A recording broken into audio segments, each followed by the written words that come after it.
and let's do this.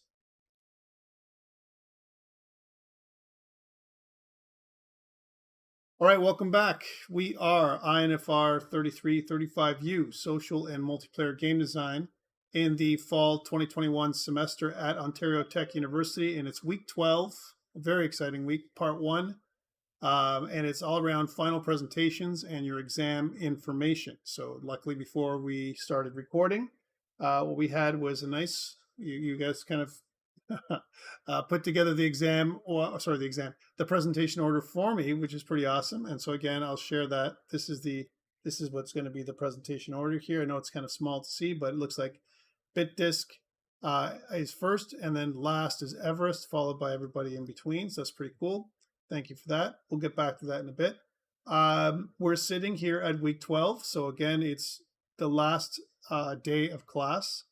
And so today's mandatory attendance. I'm asking everyone to come out. At least we'll have a chance to see everybody for the last time before you guys take off. So I guess I almost got everybody here. Thank you so much for coming out. I appreciate it. Last week, what we talked about was educational mobile games. We did a case study on Warhammer 40K a bit of a tech demo on using the animator controller and the timeline.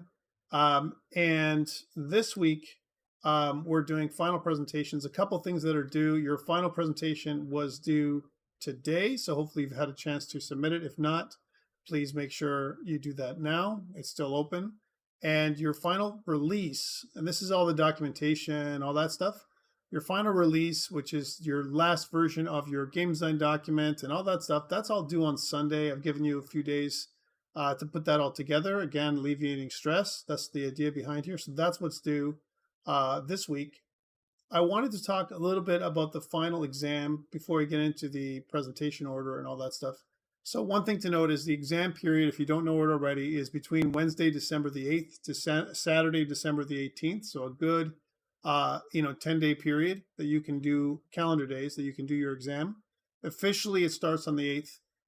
But what we're going to be doing is I'm going to be releasing your exam details to you on Monday. Okay, so that's the 6th. And this way will give you a couple days to head start to start looking at it and everything else. So what we decided to do, Steve and I were kind of thinking about the load that you would have. And for me to put together a more comprehensive written requirement, I could have done it. But then I thought about all the stuff that you guys got going on right now.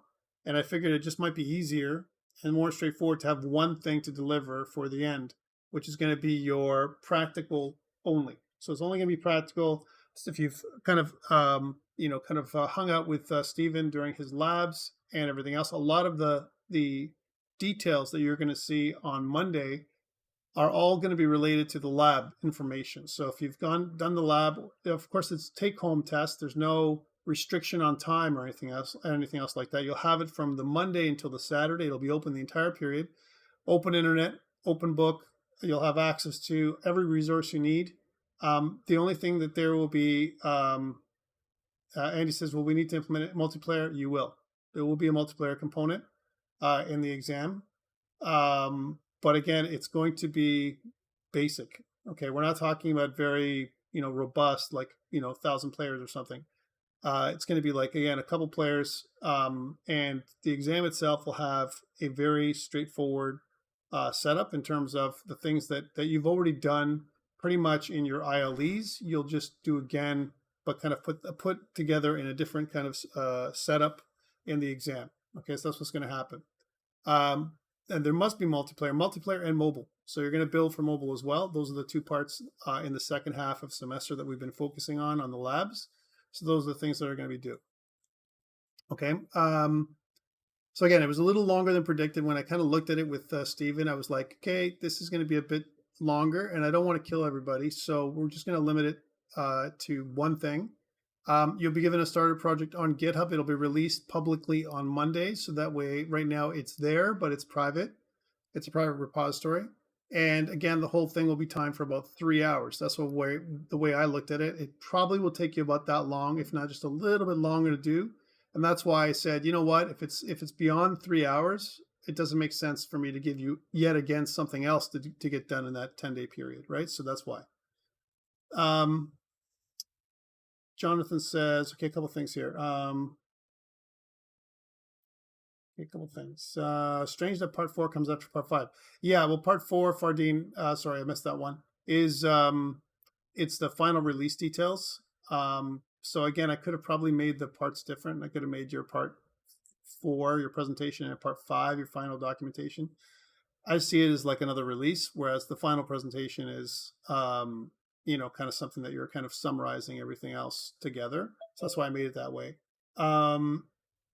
Would we be able to refer to our own code? Absolutely. Anything that you've used before from other projects, or whatever, things that you've used in the lab, those should be all good to go. All right. You're also going to have access to the asset store on Unity as long as you cite it for anything you need. For example, there might be a requirement for a specific type of camera. Just hint on the stuff that he's going to be asking you to do, or a controller. And, you know, again, just like Stephen has said in the past, you can either create your own, you're going to see that, or download something from the asset store.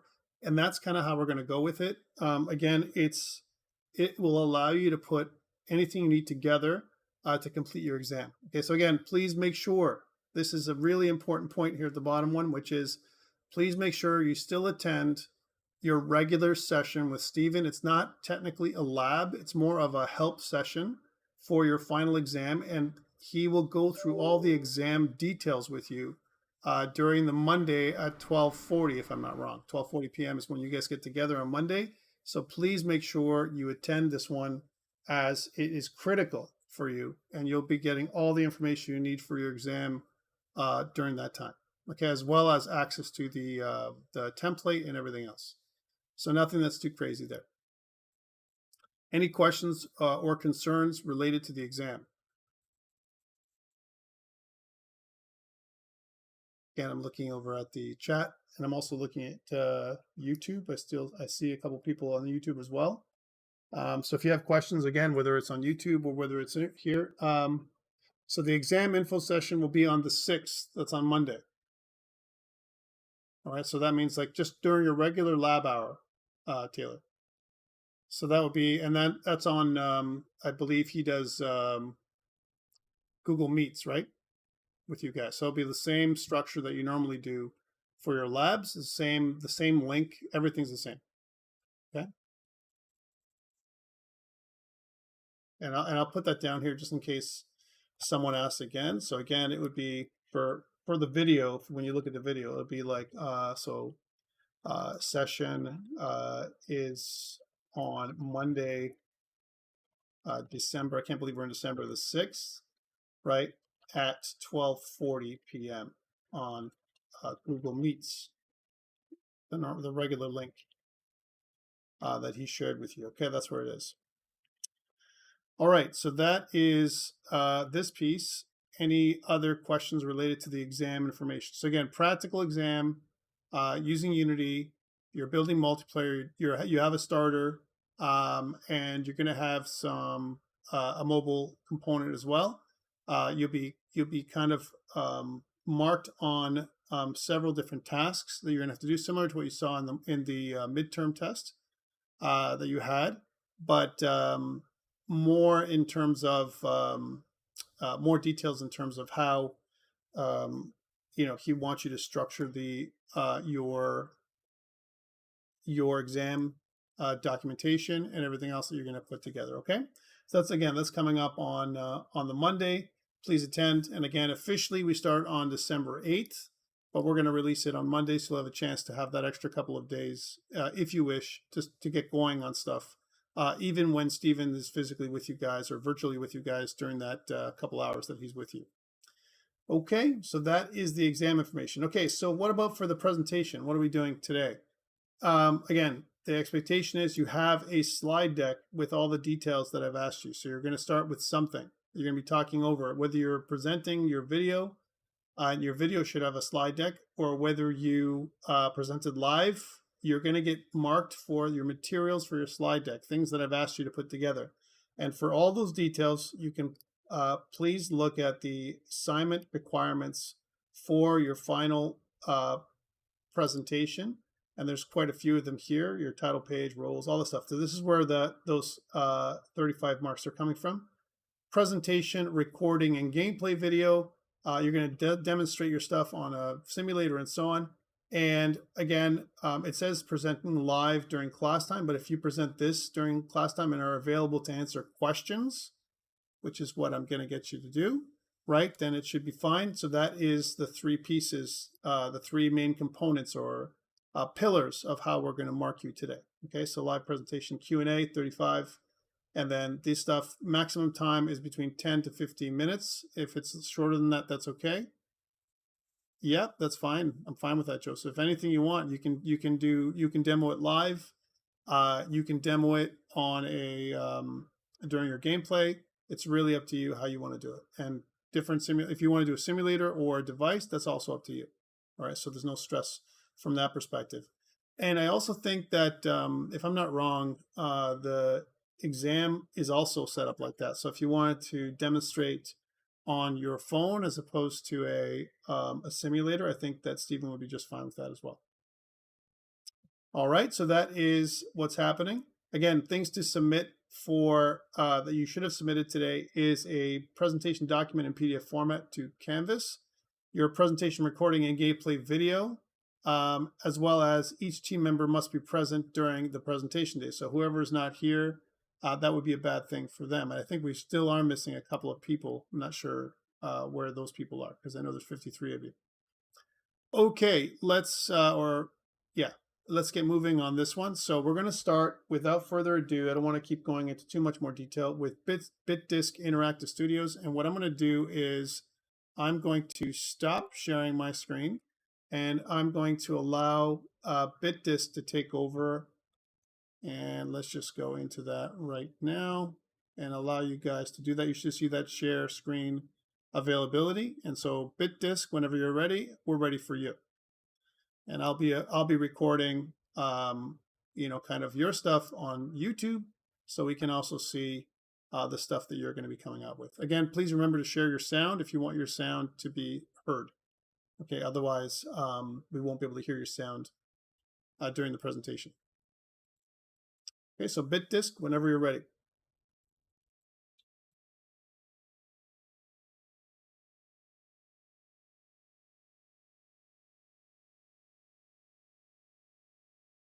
Can you guys see it?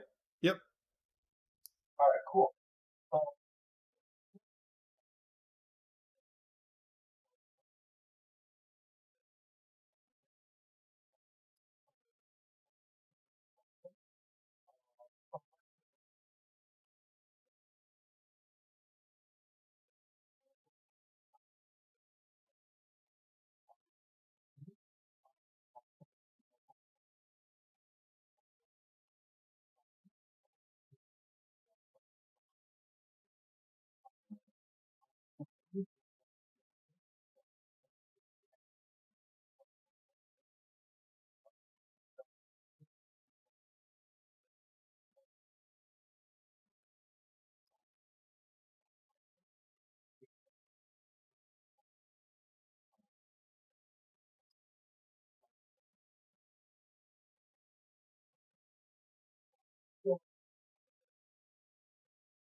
Graphics and fleshed out the gameplay. It's really hard to put down the controller. It gets really addicting to play the game.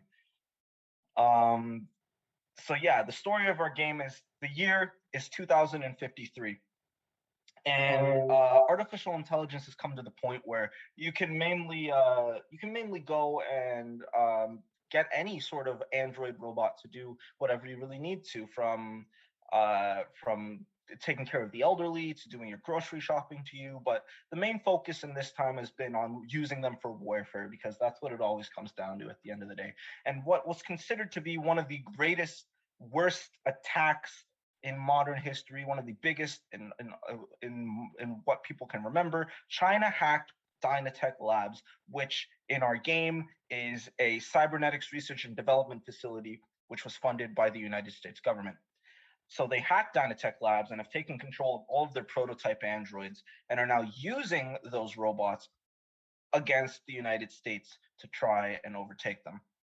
So you, the player, have been enlisted with fighting this new AI army, and basically you got to save humanity in this game.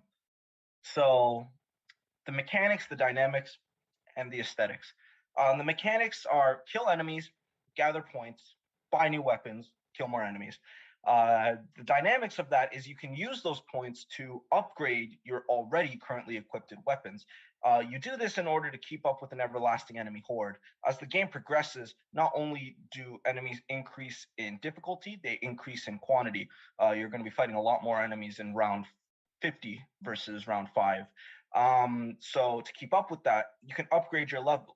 You can upgrade the level of your weapon all the way to level 5, and each level will progress the amount of damage you can do, the rate of fire, etc., etc. It's very different for each weapon.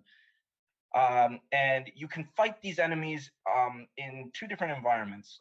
We have a dark factory exterior. You start the game outside of the factory, where it's very dark and foggy. It's raining. Only the ambient light around you, like the moon and some of the building lights, are lighting up this environment, and that's really all you can use to see. And it's that's the aesthetic we're going for. Once you enter into the factory, it's very bright. All of the lights are still on. Some of the walls and such are destroyed because the factory is sort of abandoned due to all of this happening. But you're still able to see, and it's a stark contrast to where you began in the game. So our target audience is, as previously mentioned, sort of the same audience that Call of Duty or Battlefield or Left 4 Dead would be going for. Sort of this core player that enjoys collaborating with groups and grinding these sort of games. That's not to say that the casual player wouldn't be able to enjoy our game. It's very simple gameplay, so they'd be able to probably pick it up easy and get a handle of it, and be able to learn things easily and find some enjoyment. But as for our target audience, our demographic, we've tailored the story and the setting and the gameplay specifically to these type of people who play mainly online FPS games.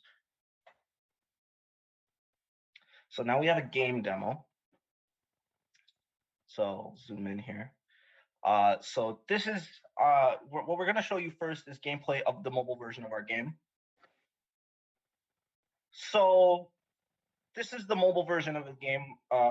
One of our group members recorded this off of their Android phone. As you can see, our controls consist of 2 joysticks and 2 buttons. You have a joystick to move and a joystick to turn around, and you have 1 button to shoot and 1 button to reload. It's very simple controls. As you can see, it doesn't look the best, and the reason why this is so is because Dynatech was built using Unity's HD render pipeline, and you may or may not know that the HD render pipeline does not support mobile. It doesn't support iOS. It doesn't support Android. So when porting to Android, we had to take everything in our game and port it to the universal render pipeline. As a result of that, a lot of the lighting solutions and the visual effects that we used in our game aren't possible, at least not without a lot of work. So to remedy that, we're going to show you now some gameplay of the PC version, which is using the HD render pipeline.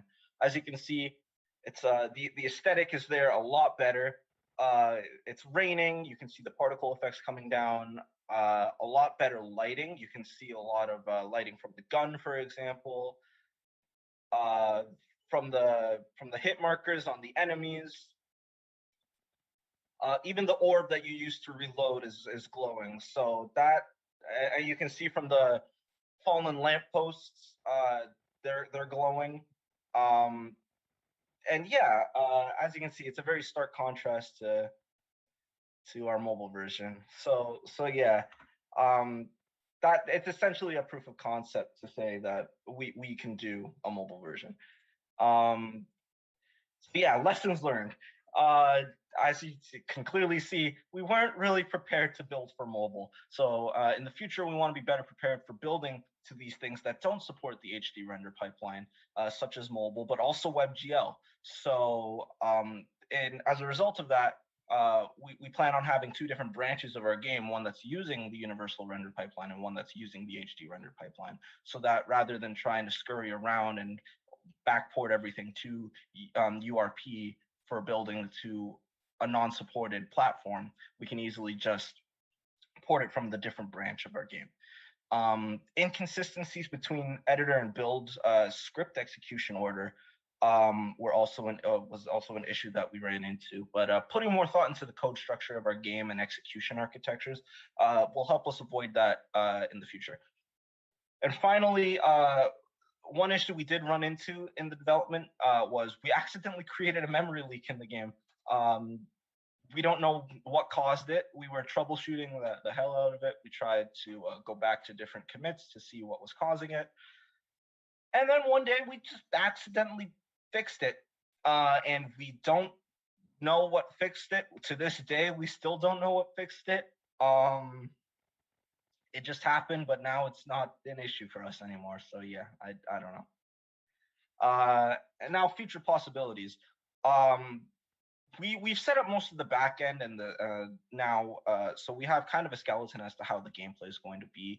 I think for the most part, our core gameplay is set up. So from here on out for next semester, we're focusing more on gameplay, level design, gameplay flow, player feedback. We're going to be playtesting the game a lot more with a lot more people, and that's going to be the focus of our development, is just fine-tuning what we have now, in addition to things like fleshing out the map more and improving the guns a bit more. Again, that's just refining what we have right now. And that's it. So thanks for listening. Thanks for watching. And we hope you enjoyed Dynatech. Oh, all right. Well, thank you for that. So a couple things that I wanted to ask is does anyone have, I'm going to come on the video here so we can see me a little bit. Does anyone have any questions for BitDisk? Any kind of comments? I know you guys may have seen this during your GW presentation as well already, so there might be some overlap, and I appreciate the fact that you guys are doing this for me as well. But any questions at all? If you want to come on live, that might be the quickest way to do it. If you have a question for Robson and his team.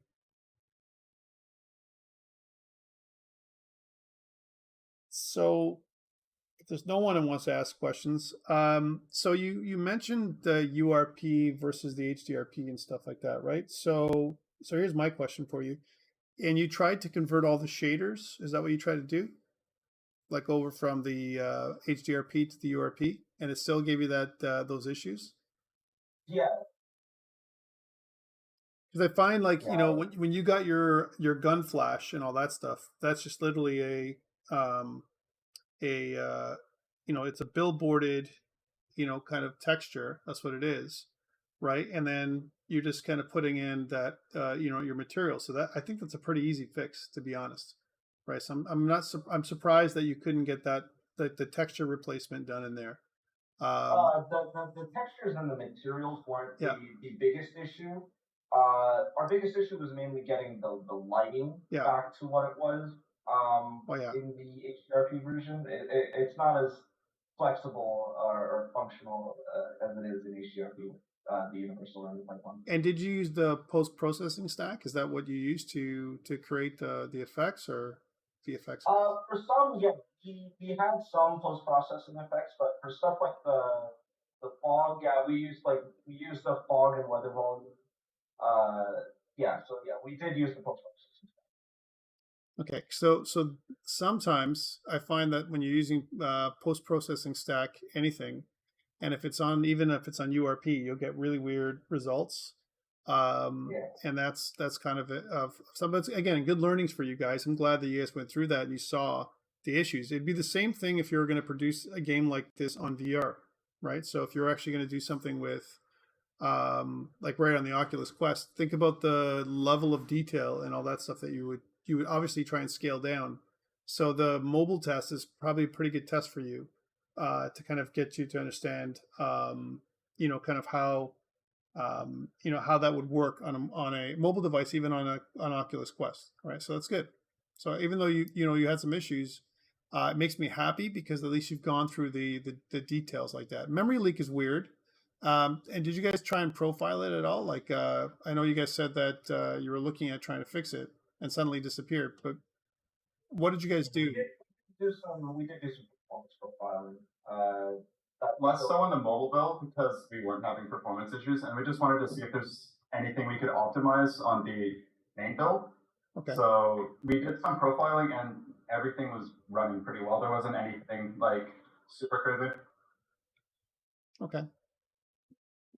All right, because that's I'm just curious, but that's good. So again, how did you feel? Last question for me: how did you feel at the end of the day when it came to to doing the whole mobile stuff for the game? It's a first person shooter type of game, so that's also very challenging to make for a mobile platform in general, right? So yeah, like we didn't initially go into the development of the game, but thinking about mobile, we always kind of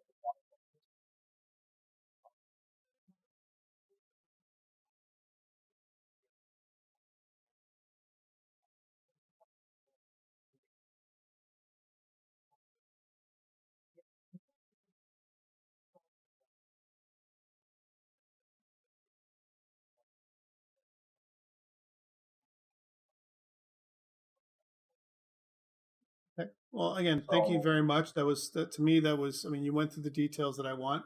A really good thing. So slides, again, feedback from me were good. I would have liked to see more. This is just me. I know that maybe James requires different things from you guys, but when I look at slides, I want them to tell me a story more than just bullet points. That's just me. So I would have liked to see those. Your quality of your video was good, short to the point, but it showed your issues and everything else. And I think you did a really good job presenting, Robson. So overall, great job, guys. Thank you so much. All right. So all right, let's get into the next group.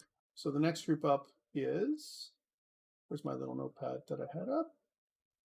It is hard for me to pronounce. Railway to GDC. How about this? Or whatever that stands for. All right, and then there we go. Rapidly improving. That's right. Approaching obscurity in the game development community. Awesome. Thank you guys. Okay. Appreciate Perfect. that. Yeah, it's always fun to make our props say that name. It's a good time. All right. Awesome. So everyone can see this, hopefully. Okay, that's good. All right, so hi, I am Trey from Rapidly Approaching Obscurity in the Game Development Community. And I'm here to show off our final build for the mobile game. So our game is called After the Crash. So here are our members, same as usual here. We got Alex, who is our lead software engineer. We have James, who is our lead technical artist. We have Ryan, who is our generalist programmer. We have myself, who is in the game design and the sound design aspect. We have Anita Lim, who is our project manager. And then we have Maxwell Zhang, who is our technical artist as well. All right, so some of our influences, I just want to go through kind of each of these. So in the top left, it's Halo Flood. So they made a Flood game mode in, I think, the fourth Halo, but this is mostly based on the book Halo with like a lot of small monsters kind of swarming you. Hence why it's called the Flood. It looks like a wave, right? Phasmophobia was a multiplayer game in which you're being hunted by kind of this monster, this ghost, or whatever type of ghost you're getting hunted by. So we had kind of inspiration from that. Dead by Daylight, same thing, but players could play as the monster, which was a unique mechanic that we were hoping to implement in our web build. And then Evolve, Pacify, and Labyrinthine are all different kind of stylistic genres. So we want it to be darker. We want a jungle like an Evolve and that kind of stuff. All right, so our game overview. In this game, play as a mechanic crashed on a jungle planet with only a wrench to defend himself. Avoid the onslaught of monsters native to the planet as they try to kill you. Collect all 3 ship parts to bring them back to your ship and leave the accursed place. So I'm just going to start off with some lore here. So mechanic log 27. While I was en route to off of planet New Earth, a large meteor shower caused me to go off course. How far off course? It seems like it's been light years since I've stepped on solid ground. When I finally got to the edge of the shower, I see a small green planet that doesn't match any planets on my maps. Has it seriously never been documented? Oh, bleep. At the same time, you hear a crash in the jungle, your jungle. You jump into your nest, frightful of what could make such a large noise. You hear your nestmates start clicking in anger. There's something that doesn't belong here, and your pack is going to kill it. So that's the perspective from the human crashing and then the monsters on the planet. So as for our game story, a lone mechanic is headed off-world, crashes his spaceship into a unknown jungle planet with the task of finding all of his space parts to repair his ship and leave. And you're being confronted by a pack of ravenous monsters that are trying to kill you. As for the mechanics, dynamics, and aesthetics, the core game mechanic in our mobile build is picking up the space parts and bringing them to the ship to drop them off. We also have joystick movement, a cumulative health bar that if it reaches 0, you lose pretty much. So how the dynamics work is players can utilize the movement mechanics, to avoid enemies while collecting parts and trying to not die. As for the aesthetics, the game has rather high poly aesthetics. We wanted to create like a scary experience and a real experience, which is pretty hard for a space game. So we wanted to make it as realistic as possible. But that being said, the mobile build just a little bit lower poly so that we could, have it run well. Our color palette is mostly dark blues and dark greens, along with purple, like a bright purple color to denote the monsters from the background. As for our target audience and demographic, we're hoping for anyone from kind of the ages of 15 to 19 up, In the current state of our mobile build, it's considered probably T for teen, just because it's not quite as bloody and gory and scary as we want it to be. So in future iterations, we're hoping to add those kind of particle effects and get it bumped up to an M for 17 plus. All right, I'm just gonna throw this in LD player here, so hopefully you guys can see this.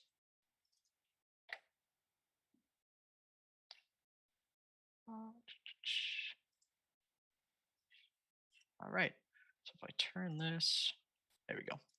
So basically, this is going to be really hard for me because I only have one mouse and the gameplay is pretty quick. So you can see that's a monster right there. He's just chilling. He's a cool guy.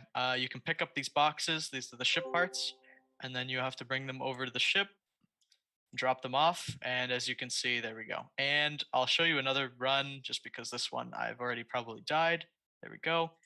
But if we run it again, I'll show you kind of the combat mechanics that we have.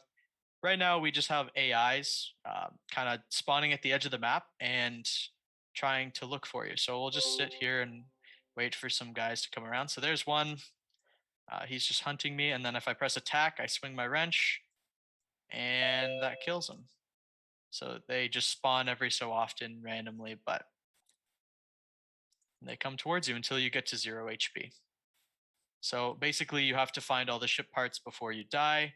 And again, it'd be really a lot more enjoyable if I could move both of these at the same time. But the struggles of being a PC gamer. So that is pretty much what we have for our mobile build here. So we will close that. And yeah, moving on to lessons learned. So I think if we were purely targeted for a mobile build, there'd be a lot of optimization things that we could have worked on. So because we were going for a higher poly kind of style, it was really difficult to actually get that stuff kind of into the mobile build. So an example of this was our texture for our ground was actually really like bumpy originally, but it was way too high quality for the actual mobile build. It was too big to push to GitHub, so we had to remove that and put a plane in. So things like that would be helpful to know for the future. The social aspect of gaming is very important. Our game isn't really as fun just playing it by yourself unless you're comparing scores with people or like how fast you could do it. So adding a leaderboard could be something that would kind of make that more interesting. And again, porting to mobile is much harder than making a dedicated product for mobile. So the last group spoke on it really well, and I felt kind of similarly where if we wanted to make a mobile game and like focus on that, we could have made, I think, this one a little bit better.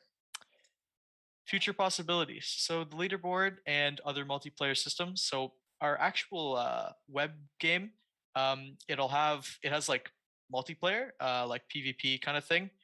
But the problem with that for the mobile build is we couldn't get like the whole lobby system working properly. So we just went with the AI monsters. So if we could figure that out and get it in here, it'd be a lot more interesting too. Like playing against people on a mobile platform would be really interesting. And we also wanted the particle feedback, so like the blood splatters when you get hit and stuff like that. And the last thing was the audio feedback. I don't know if you guys could hear it, but there is audio in our game. But I think I was just sharing my screen, not the application. So there's like some eerie background music going on. But I think that's pretty much it. Thanks for listening. Yeah, let me mute up here.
Oh, no, it's good.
All right, thank you.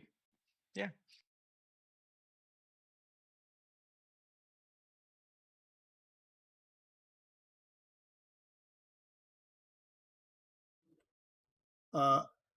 Which is Free World.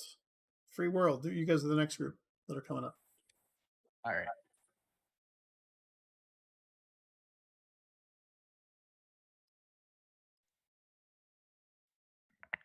Just making sure you can see my screen.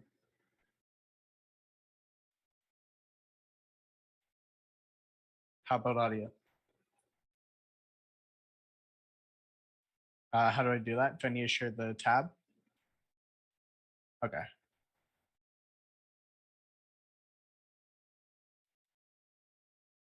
Share sound. Okay.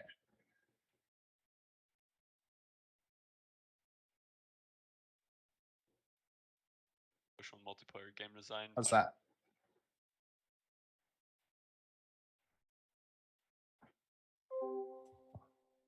Oh yeah, before we start the video.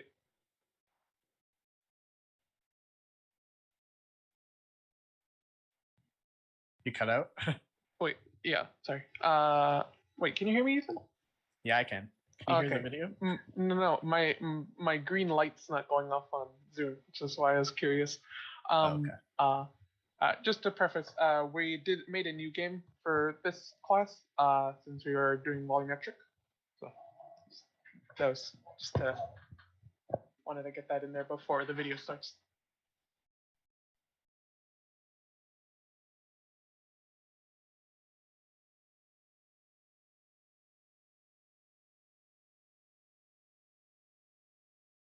Hi, we're Free World Studios, and this is our social multiplayer game design final assignment presentation for Arcana. So I'm Andy Waterhouse. I'm a programmer and 3D modeler. I'm Ethan Kwalchuk. I'm the lead game designer. I'm Pradeep Paisal. I'm the lead programmer. I'm Dai Fubar. I do programming and design. My name is Hussein Alanaki. I do some of the music and design work at Free World Studios. So for our influences, we have a bunch of games and movies ranging from Quake all the way to Harry Potter even. So first of all, we're taking inspiration from Harry Potter for the wizarding world aspect of our game.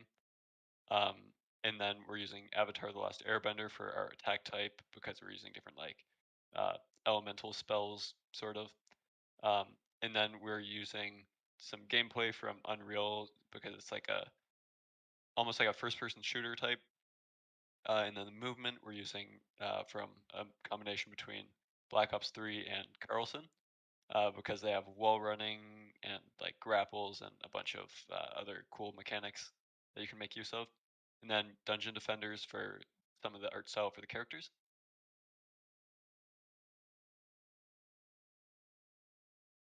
And then for the game overview. So the description of our game is Arcana is a mobile, movement-based wizard FPS game.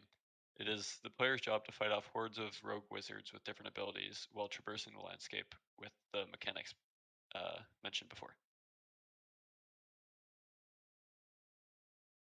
Alright, so for the mechanics, we have a variety of different weapons, ranging from our disintegration ray, fireball, and lightning bolt. We've also got some different movement abilities, which is our double jump that we have, grapple hook, and our wall running that you can perform on a variety of different objects in the environment. So the story of the game, soon after getting accepted to a prestigious wizarding school, the evil strikes and turns wizards with weak perseverance rogue, resulting in our rogue wizards, which is our main enemy for the game, and the rest of the land. It is your job as the player to defend the area that has been infested with evil wizards, and you'll use all your magical abilities, like your fireball, your lightning bolt, and your disintegration ray, to take out the rogue wizards and defeat them. You have been in staff that you'll use to cast all your different spells, and yeah, that's it for the story. Okay. For the MDA number 1 with the mechanics, so the left joystick allows you to move. The right side of the screen to look and move the camera. The up arrow button allows the player to jump. Fireball button switches weapon to a fireball. Lightning bolt switches obviously to a lightning bolt. Disintegration ray to a disintegration ray. Grapple hook shoots a grapple so you can fly around the map. And the staff button acts as a fire button and shoots the selected fire with the selected weapon type. And then for our dynamics, Arcana is a first-person mobile shooter where players will need to utilize all their abilities to take down enemies. Touch controls to perform tasks such as shooting, switching weapons, jumping, moving, and turning, as you can see with our game, like the flow of it.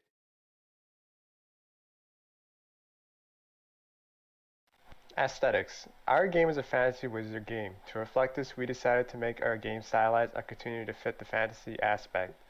We found assets on the Unity store that fit our art style for the environment and loaded those up to create a great looking environment forest setting that the main action will take place in. While we did make some UI elements, we also found others in the Unity asset store. We also created a simple menu and death screen to reflect the game's violent yet aesthetically pleasing game style. So what about our target audience? Arcana is a game targeted towards hardcore arena shooter fans like Quake, Unreal, and Diabolical, and those who enjoy interesting magical spells. The game isn't specifically tailored to any specific age, however it is recommended to players above the age of 10. Our game is designed for any gender to play. I'll quickly go over the demo for our game. So as you can see, we're spawned in, and you can see one of the enemies walking towards me, and I can fire at them. You see the fireball shoots a projectile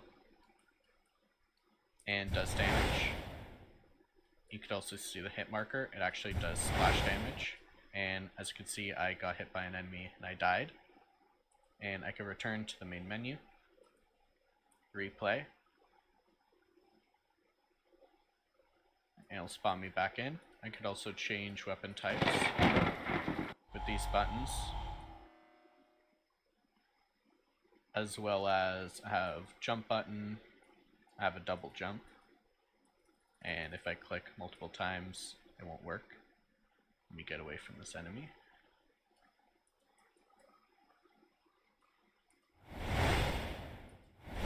And I also have a grappling hook, which is, as you hold down the button, the grapple is connected.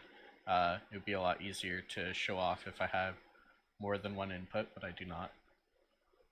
As well as different enemies. And when an enemy dies, they are respawned somewhere else around the map. So if I quickly pause the game here and open up the simulator in another window, if I select an enemy, I'll go to the enemy. So as you can see, that's going to be the one to my right.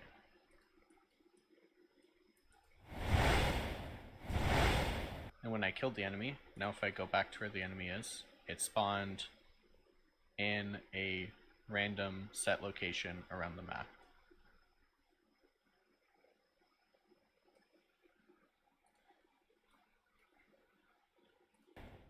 And as previously mentioned in the slides, certain aspects are difficult to do with only one touch input. Unfortunately, we could not get Unity remote working, so I have to deal with only having a mouse. So things like grappling, most of the movement mechanics are difficult to do, as well as wall running in particular. You could try wall running on this wall. There you go. Kind of snapped onto the wall there, and the screen rotated. Let me try that again before the enemies come. Could not get it that time. Here they come. And as you could see, the fireball does have splash damage. And there are the enemies respawning. And as you've noticed, or perhaps noticed in the top left, as you kill enemies, you gain score.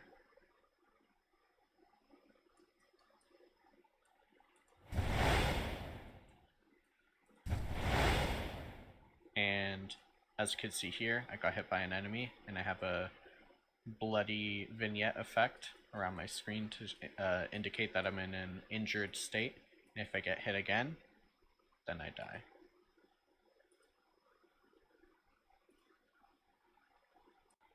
Okay, so the lessons that we learned are mostly related to mobile game creation. So for example, more mechanics means more buttons on the screen, which is less screen space, and it also confuses the player, as well as certain mechanics are difficult to perform on mobile. Sliding your finger across the screen is better than joysticks to look around. and it is hard to play test without a physical mobile device. Unity Remote unfortunately did not work for us, and that was a big struggle because having to test it on the computer with only one cursor, essentially playing with only one finger, is very difficult.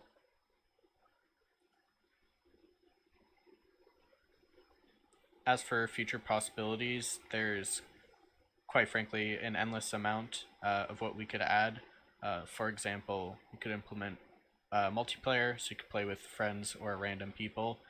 We could also add more game modes such as wave survival, team deathmatch, free-for-all, capture the flag, etc. A lot more PvP aspects, as well as add a variety of more characters, enemies, and maps.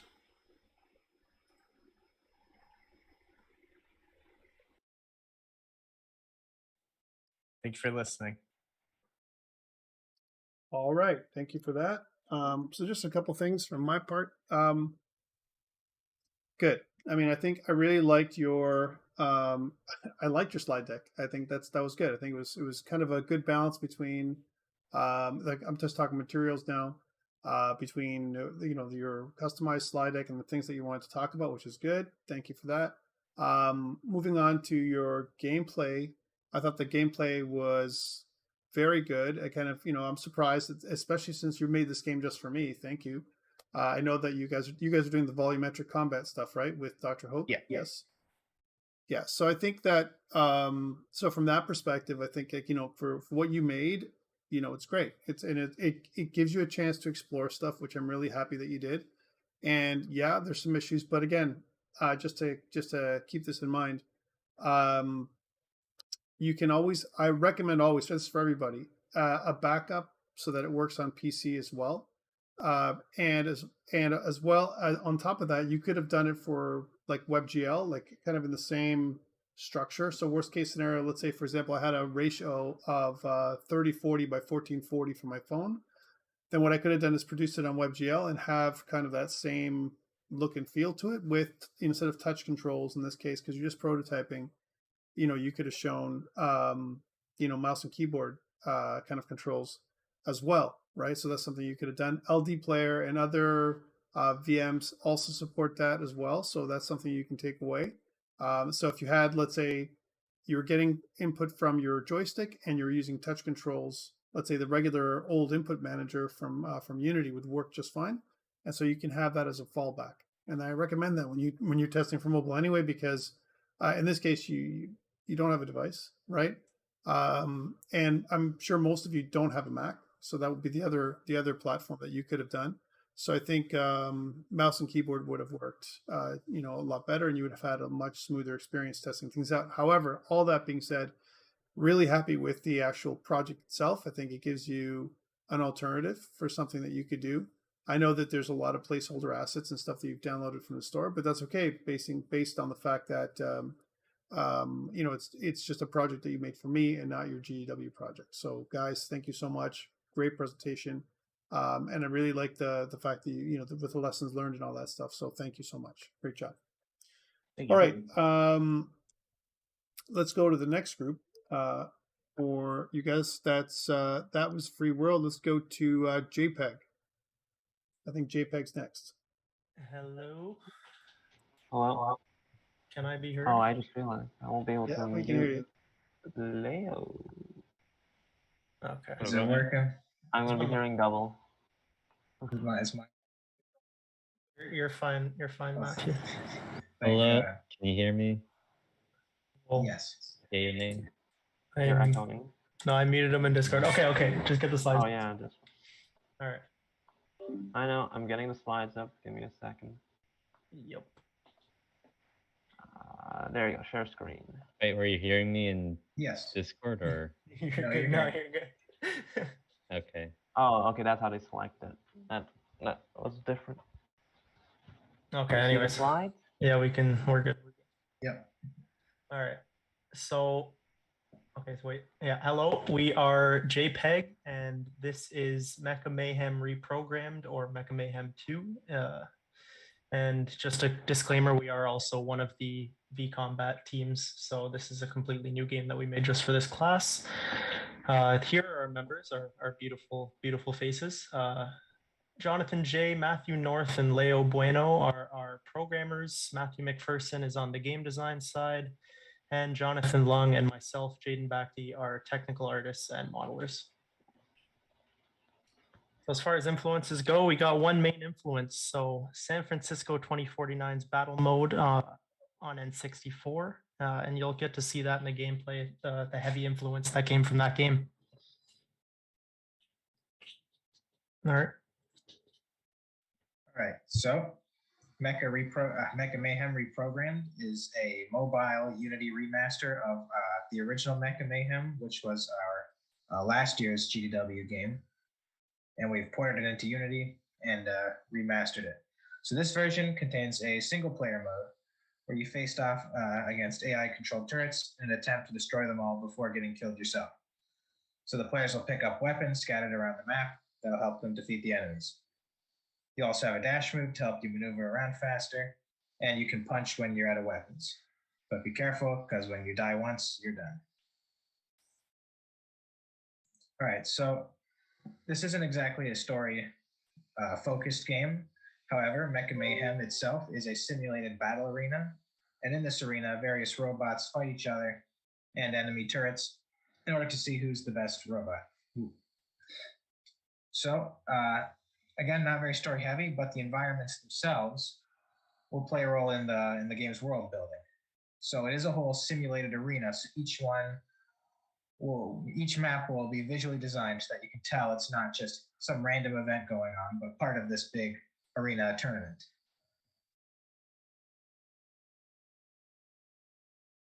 And some of the main mechanics of the game would be, so going with jumping, punching, and shooting for some of the main actions like a player can do.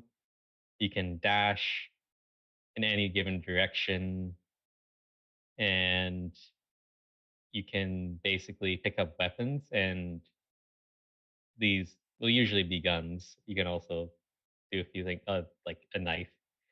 And basically, once you use up all the ammo, they'll disappear and from your inventory, so you have to go up pick a new one. And sort of what you're gonna do is you're gonna try and the player needs to defeat all the enemy turrets.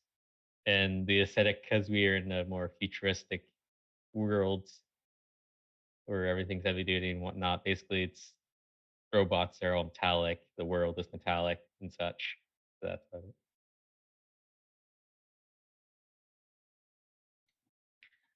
Hello, can you hear me? Yeah. So this game is for people who are ages 10 and up and who like 3 arena shooters. Us, of course, if you're a fan of our previous game, Mecha Mayhem, you're gonna love our new game. Yep. All right. So I have it running in BlueStacks, but the thing is, oh, don't tell me it's gonna build the wrong version. Oh no, it isn't. The thing is, we only have 2 joysticks because we can get all the buttons in time. So yeah, so right now we just have the basic movement and this. The mechanics themselves are in, but we ran into some issues where because we were using Unity's old input system, some of the things from the touch inputs are still read as some keyboard inputs. So like tapping a screen used to shoot, and whenever you would drag a joystick, you'd always drag the camera because it was using mouse delta. So as we were fixing those, we couldn't get the rest of the buttons in on time for this show, while also trying to preserve our old versions. We also were attempting to have all versions running on the same version or build and using a platform detection to switch between.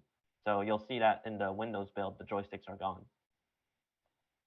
So if I quickly show that.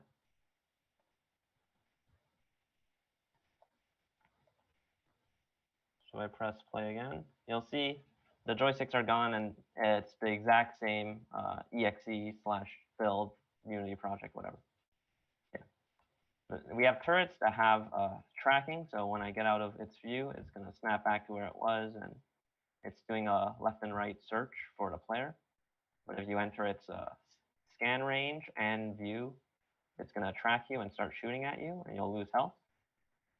We have the health system where you can use health pickups of guns with ammo, so you can see the white bar is the ammo count, and as I shoot, it's going to slowly deplete.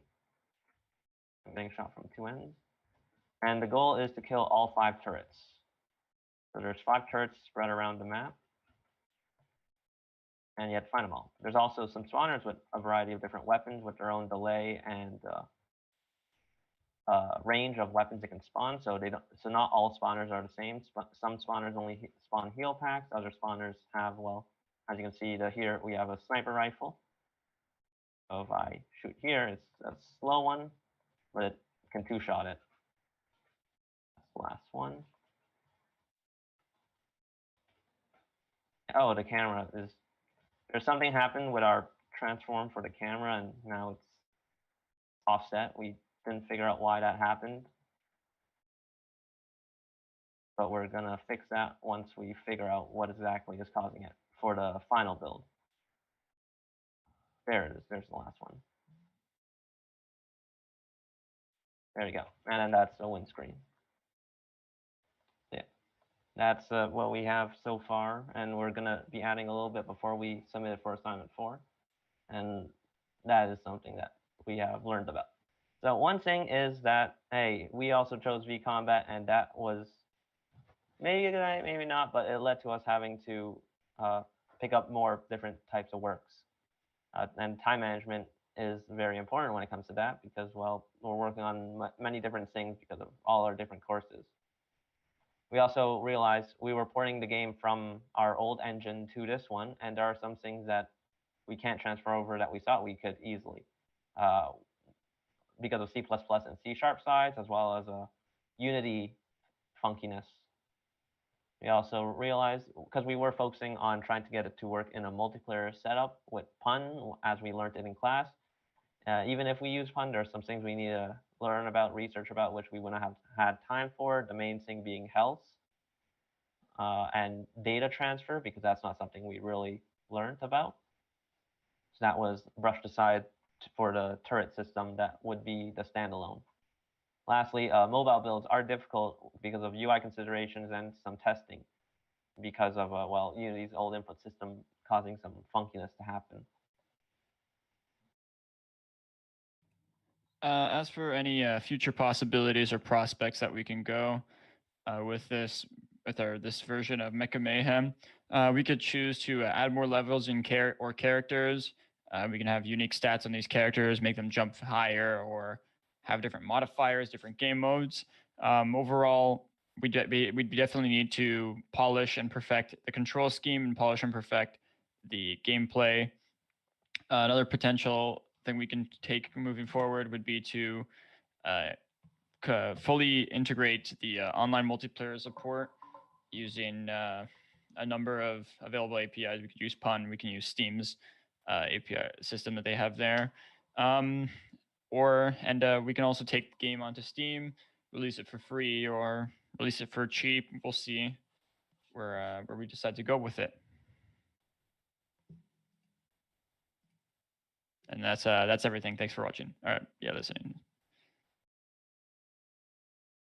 Thanks for listening. So I think that some of the comments that I've made with others about your slides, I think that you could have put more in there, but that's okay.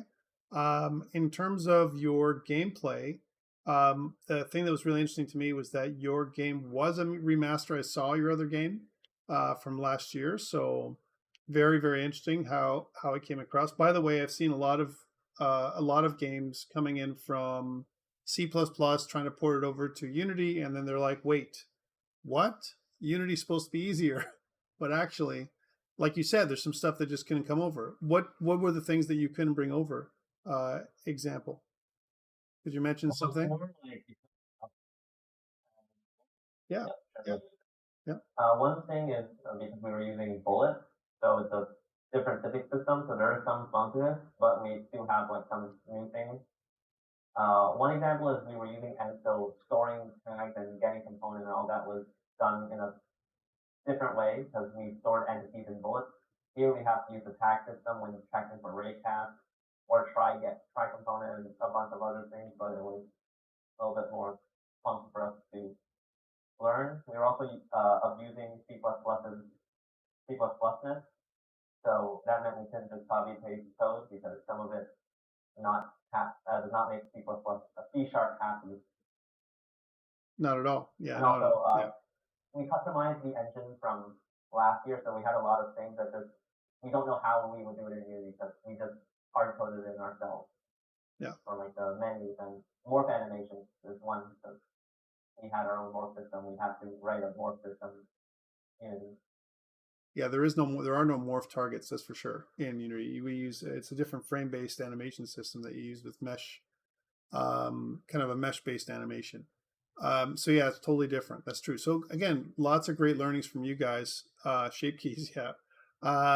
That's for me. I think I love it. The fact that you've gone through this journey for yourself. Thank you again for doing this game for me. I really appreciate it. The fact that you guys and other people did that. I know that a bunch of you decided to do vCombat, and that was and doing this on top of what you did. Speaks volumes to your devotion to try and get it done, which is good. The mobile stuff that you got, that you were working with, figuring out some problems with mobile input and all that kind of stuff, also great that you mentioned that because that's part of it. And so the things that we've heard so far today are things like with level of detail, moving from a different rendering engine. You guys have this issue with porting stuff over from a different game. Awesome. This is great stuff, and this is the stuff that I'm hoping that you're going to learn, take away from this course. So again, great presentation. Thank you for this.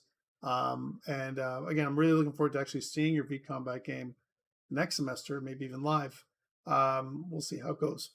Otherwise, thank you so much, and we'll move on to the next team. And the next team is in the list. It's Raw Chicken. So whenever you guys are ready, thank you. Raw Chicken. Hello. Aiden, thank you. We actually recorded a video for the presentation. Yeah, sure. Just make sure you click on your sound so we can see your sound. We can hear your sound as well. So when you share, yeah, just stop sharing and reshare, and on the bottom left you'll see share audio, and that is what you have to click on. Okay, share screen. Oh, share sound. Okay. There we go. Okay. Just wanted to point out that this game was a smaller game we made on the side because we're also one of the vCombat teams. So this is just a side game we made for this course specifically. Great, thank you so much. Yeah, no problem.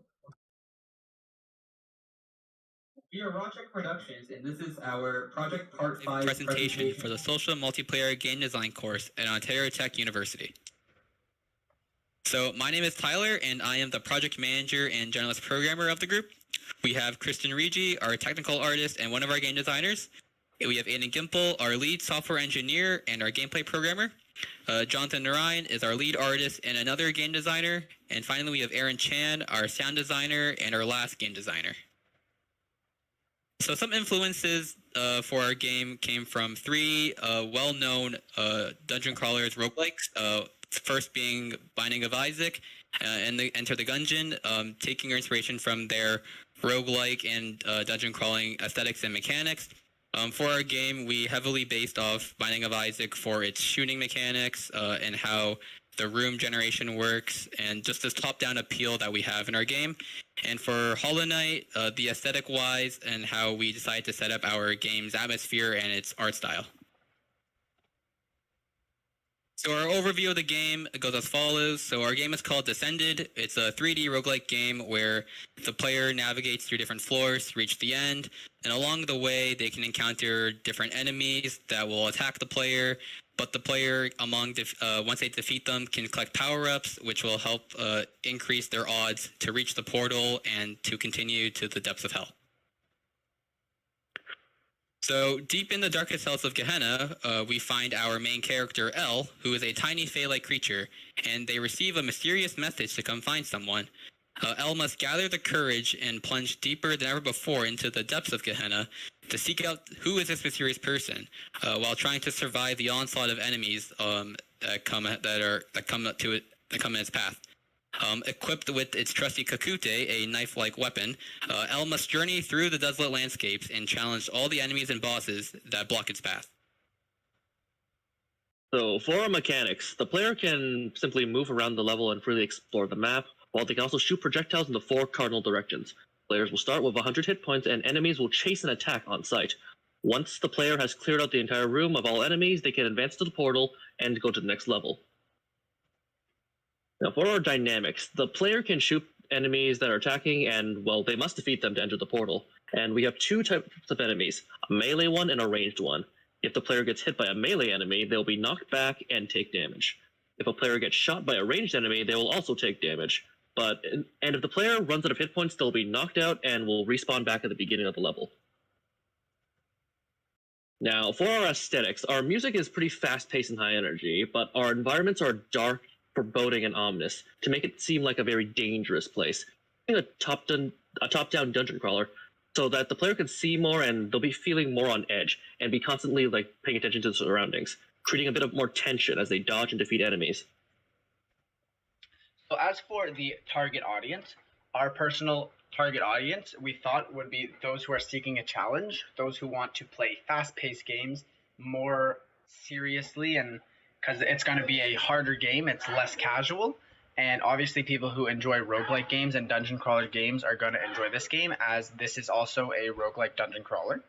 So the age range is around 13 plus, and we wanted it to be 13 plus because it's more of like a intense and dangerous kind of game. So it's obviously it's not kid friendly, but it's less kid friendly than other games. So we want it to be 13 plus, and the rating for ESRB would be teen, or T for teen.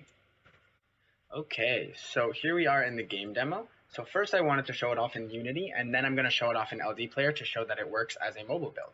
So as you can see in the scene view, these red and spheres and green cube are just for the minimap, so they won't actually show up in the game when we click play. And here is our level. So we can move around in the analog stick with an analog stick, and we have the buttons for shooting. Since this is a mobile build and you normally have 2 thumbs, I obviously am on the laptop and only have 1 clicker, so I won't be able to move and shoot at the same time, but I will do my best to not die. We have some decorations in the scene like pillars and skulls and bones, and we can go and walk towards some of these enemies, and my eyeball companion will start shooting at them, and they'll chase me down and hit me and do a lot of damage. And then if I end up dying, oh, I got flung up. If I end up dying, it will give me this message, you have fallen, and then we can play again. And we can also shoot at these enemies, so let me get one to follow me, and then click this button. We can shoot at them, and as you can see, they get knocked back a little bit. And then we can also complete the level, and here I'm going to show off a power-up. This is one of the power-ups that the enemy drops. This one is a movement speed increase.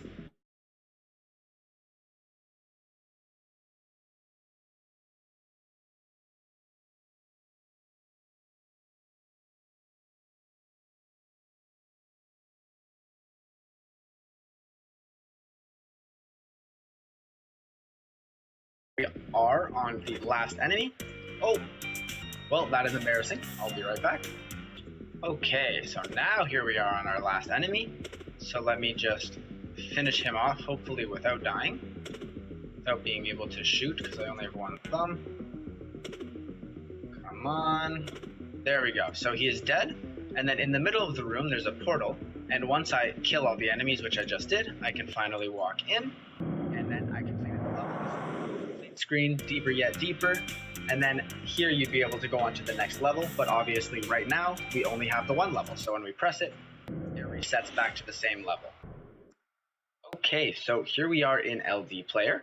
So I just wanted to show off that the game works as an APK in the LD Player, so I'm going to open it up here, and it will launch. Perfect, so here's our title screen, Descended. We can press to start, and it'll put us in our level. As you can see, we can move around. We can shoot up, left, right, down, and then we can continue on our level. So that is showing it in LD Player, and thank you for watching the demo. So what lessons did we learn and what challenges did we face? So far the challenges that we've had to overcome were making this game on top of our GDW game, because GDW took up a lot of our time, so it was hard to make a whole other game on top of that. And also dealing with different Unity versions was a little tough, because for some of us, for some reason, some of the versions weren't working when the same version was working on other computers, and we just had to keep switching between, and it was confusing, but we overcame that challenge and we have dealt with it. And the last challenge is setting up on-screen touch to reflect keyboard controls. It was hard for us to decide how we wanted the shooting and movement to be done. We were debating whether to have a joystick for shooting or having the buttons, or just have it shoot in the direction of movement, but we ultimately decided on having the buttons for directional shooting. So some things that we might do differently if approaching this type of project again is we can do one game that accommodates for both of the things, being mobile and computer, keyboard, and we can also obviously make it more cohesive and fleshed out, because right now it's a little bit, it's not the best looking, and there's still a lot of stuff that we can add to make the game run better and work better. So for future possibilities of this game, we can possibly add more levels, because right now we only have one. Obviously more varieties of enemies, because we only have a melee and a shooting enemy that are very basic. Polishing our assets so it looks nicer in the game, and the game in general just runs nicer, plays nicer, and more juiced up in a way. And we can also add more power-ups, because right now, again, we only have 2 power-ups, which is a movement speed increase.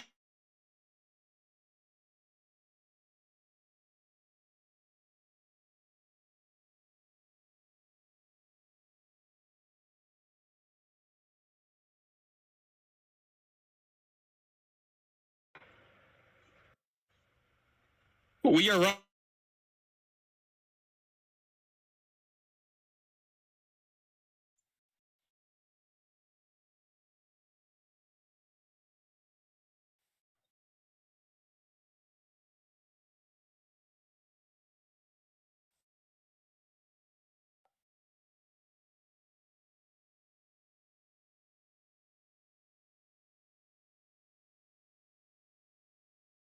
Like control things in Unity. It seems to be a common theme for you guys.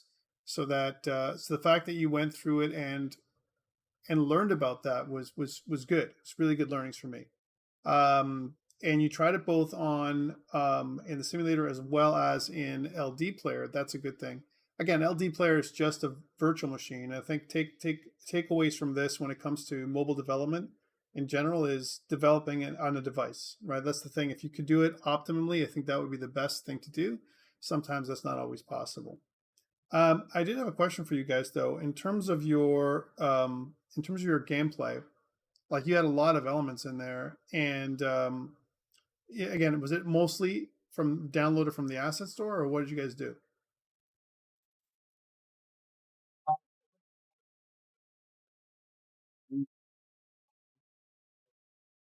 Yeah.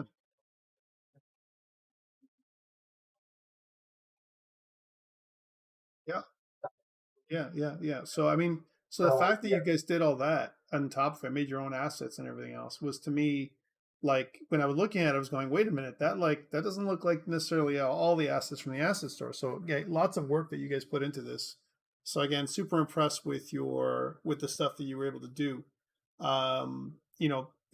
Again, seeing as that it's kind of a secondary game, I'll say that compared to your V Combat. I have to be honest with that as well. How did I'm curious, with all these V Combat games, I'm curious how it's going to actually work out. for next semester. I want to see like all the different ones. Hopefully, I mean, I know that James probably had a chance to preview all that when you guys did your presentation for him. But again, really curious to see how that's going to work out. But again, for you guys, great job. The video was pretty good. It kind of cut out in places. And I like the effort that you guys all did, kind of talk and so on as well at the beginning and different places, but it did cut out a little bit. So overall, not so bad. Thank you so much, guys. And we'll move on to the next group. Thank you. Thank you. All right, thanks, Tom. All right, let's go with Baby Phoenix.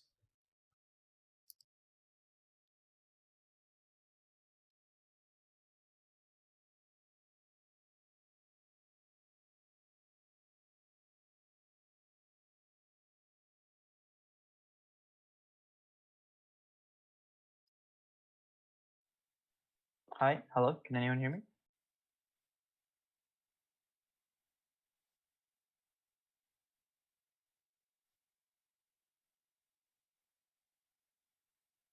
Can I also be heard?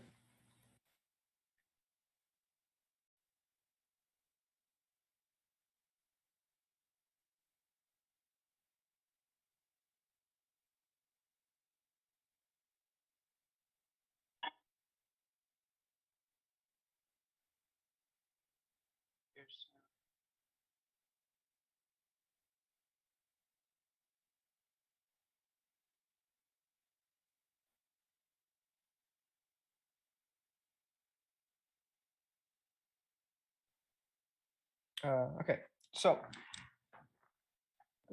we are Baby Phoenix, and we're going to go over our course project, Undead Overtime.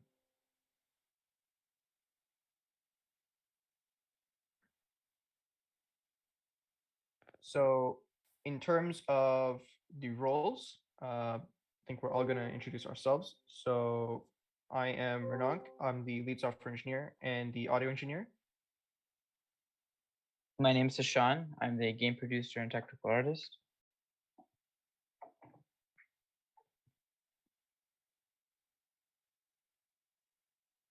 My name is, hello, can you hear me? Yep. Okay, my name is Kimberly. I'm the technical artist slash audio engineer.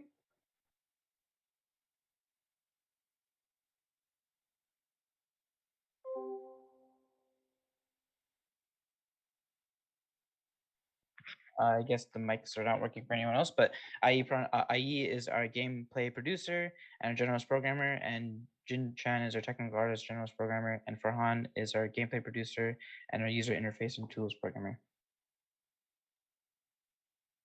Yep. So in terms of our influences for our game, we took influence from a lot of like first-person zombie shooters, a bunch of zombie games, COD Zombies, North 4 Dead, different like wave-based survival games, level survival games, and just quick games in general that you might play while you're waiting or traveling or taking the bus. In terms of music, we went for like a fun and wacky theme, so we took inspiration from Happy Tree Friends for that.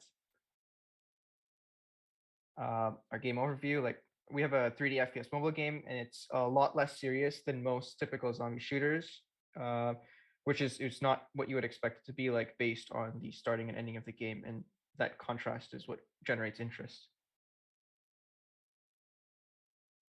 So for our game story, you're a grave digger and you're in charge of the graveyard. After having some tacos, your stomach starts hurting and leaves you no choice but to use the outhouse by the graveyard. While you're expelling your fecal matter in the outhouse, you start to hear groans and moans of zombies approaching closer to try kill you. You decide to grab your pistol and channel your newfound divinity by shooting the endless waves of zombies.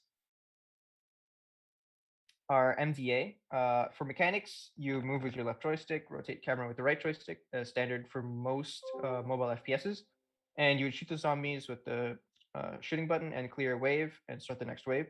For our dynamics, our zombies will get vaporized on contact with holy bullets, and the zombies will spawn in waves until the player is overwhelmed. For our aesthetics, the juxtaposition between the opening BGM and our in-game BGM and SFX surprises players and creates a light mood for the game. For our target audience, we're aiming mostly at mobile players, and we're kind of putting our game in the time-wasting genre. So It'd be for people that are, as I mentioned before, commuting or just trying to waste some time, either waiting for an appointment or whatever. And we're aiming at around like the teen or adult level audience and survival zombie enthusiasts. And now our game demo, which Farhan is going to show or talk about. Can I be heard? And here you go. Can I be heard? Hello? Yep, Hello? yep, we can hear Okay. you. Yep. So yep, this is our game with simple controls. As you can see, we have like two joysticks, one shooting button, the health, the score, and the enemies alive to say how many enemies are alive in each round. And as you can see, I'm just showing like how you can move around the camera and everything. There's obviously music, but we muted it since it's really loud and my voice couldn't be heard over it. And yeah, so the enemies have a simple homing script as they home, and then once you're close enough, they start attacking you with a hitbox on their arm. That kind of subtracts some health from the player. Right now, I'm trying to run away while keeping one enemy alive, so I can show all the spawn points to kind of explain like where these enemies are spawning from. And as you can see, I'm just trying to keep one enemy alive in this. Yeah. So in this, obviously I have like 10 spawn points. One is on the left side that I showed, the others on the right side. There is 3 in the house, one over here that I point out, one on the back of the house, and one in the death center near the chairs. And then I'm saying like behind the house, there's also one more spawner, which I'm going to go to in the next, I think like 10 seconds it takes to get there because movement is sort of slow. But there's one spawner back there, and once I do get there, oh, Rhoda. Yep, so that's one there. And there is like, I think how many more is left? Like 4 or 5 more left on the actual field. So let's see. So there's one inside that tube right there. As you can see, there's one in there. There is 2 on that construction site that I point out over there. And there is 2 inside the graveyard. There's 2 spawners in the graveyard too, obviously, because zombies come out of graves. And there you have it. There's like now 15 enemies, and all of them just come straight for me. And oh boy, this part I actually got scared and I screamed a little because I didn't see these guys behind me. But yeah, and they just keep getting more and more. Like every wave, like 5 more are spawned over the previous. Like say it was 5 before, it becomes 10, 15, 20, 25. And then they all just kind of gather around and just attack you. And then you have the end game screen where you press again to restart, and it brings you back to the start screen. But if you press it again, obviously it runs the game again. And I'm pretty much, I just wait until they all kill me again so that I can show the exit button working. And they also have a AI nav mesh to it so that they don't go through buildings and stuff like that, and they just kind of detect where to walk and where not to walk. And yeah, let them attack me, and there I go. Yeah, and then I press exit, and the game is done. Thank you so much for listening. So in terms of the future possibilities for our game, we could obviously add many more different maps, indoor locations, a vertical aspect, maybe a mall.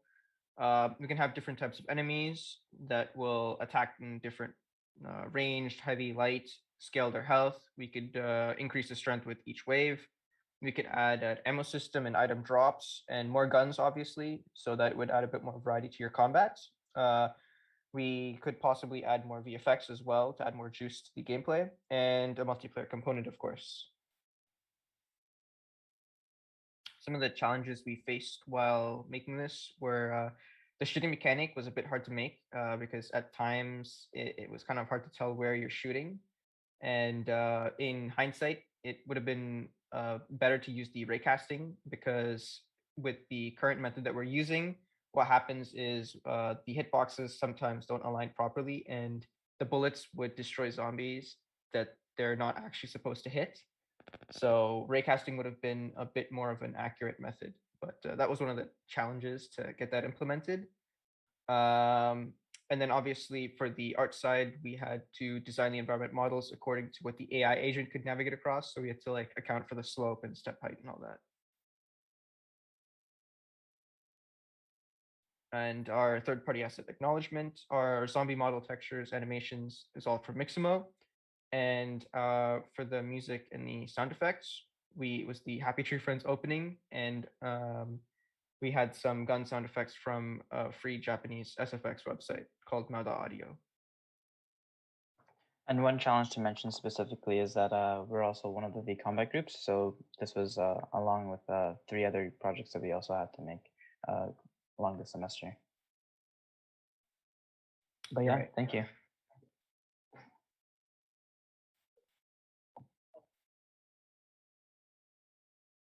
Just like I do appreciate the other teams that have done the same thing, and it's amazing. So when you said 3 projects, like you're talking about, so GW, mine, and then 2 others, that's pretty crazy. But anyways, you know what? I like the zombie genre, and I think you guys did great with your slides. Good presentation overall. I think you did really, really well. Stuff that you mentioned, things like nav mesh agent in Unity, and how you have to change your art style to accommodate that. That was very interesting. Again, you know, whenever we think about AI in general, and I think you guys are going to learn about AI. I'm not sure if it's for you next semester or in year 4. It used to be in year 4. But stuff that you can do now is implement things, and this is for everybody here. You can implement things like, you know, the line of sight. Does the zombie have line of sight? Even if there's a nav mesh agent, doesn't mean you have to use it the exact way. You can activate the agent on the nav mesh if the zombie has line of sight. And the other thing is a sensing radius. You can actually, you know, add a sensing radius alongside with your zombie, and so that way maybe they can hear you or smell you or something like that. If you're in the radius, they've detected you. Now they're searching, and they move from one state to another state. Again, I don't expect that, and for me for this game, but I'm just future thinking for you know, for AI and so on. And the other thing that I always find when it comes to this kind of stuff, when you use a stock character model like from Mixamo or something, is overlap, right? So when you have like nav mesh agent, you can actually you know, decide how far, what's your stopping distance, and how far you want to stop from other zombies, and what do they do. That's where, you know, the difference between you making your own AI and using just a nav mesh agent. So it's some stuff like that as well. So so these are kind of lessons you can take away. It doesn't matter anyone who uses those kind of things. And nav mesh in general is nice, but make your own custom pathfinding and those kind of things it also could it can make it a lot better. All right, but again, great game, guys, and I really like the fact that you did this for me. So I do thank you very much, and fantastic presentation. Thank you. All right, and what I'd like to do is move on to the next team. I know we're kind of going from one team to the next, but we have 4 teams left, and I think taking a break might be worse than just getting right through them. So Atlas X, you're up, and we'll go with you next. Thank you. Okay.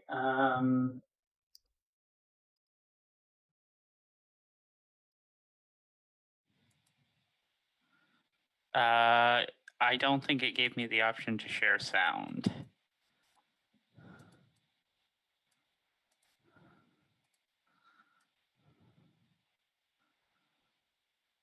Okay.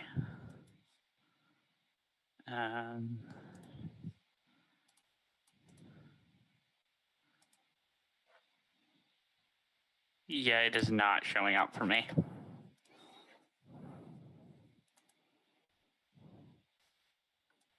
It is not showing up for me. So I guess we'll just...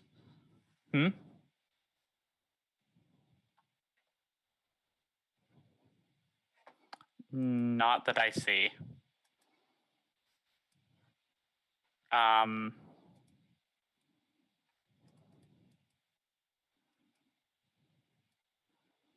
I'm on the browser version, Firefox. Okay. Well, we might just not get the music and sound effects then. Okay. So yeah, we are Atlas X Games. Our game's called Stargazers, previously called Project Starship, but that was a working name. This is our actual game's name. So yeah, this is our team. I'm Am Gillum. I'm pretty much the team's lead software engineer, and I'm also our musician. Jackie Zhao does mostly gameplay programming. Ryan Suku and Alvin NG are both technical artists. And Jeffrey Lundy is our game designer, as well as does the design for sound effects. And I will pass it off to him for the next part.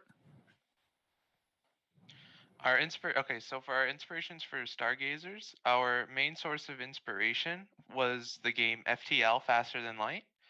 The game idea started out as what would FTL be like if instead of managing a crew from like a top-down perspective, the crew was you and your friends. So yeah, so when creating the map for the game, we wanted to look at Outer Wilds, which had like an explorable solar system, and we thought that would be an interesting fit for how the game plays. When designing the co-op aspect of the game, we looked at Sea of Thieves, which had its main focus on sort of like the chaos and nonsensical situations that arise when you're playing with friends, and we wanted to incorporate some of that fun wackiness into our game.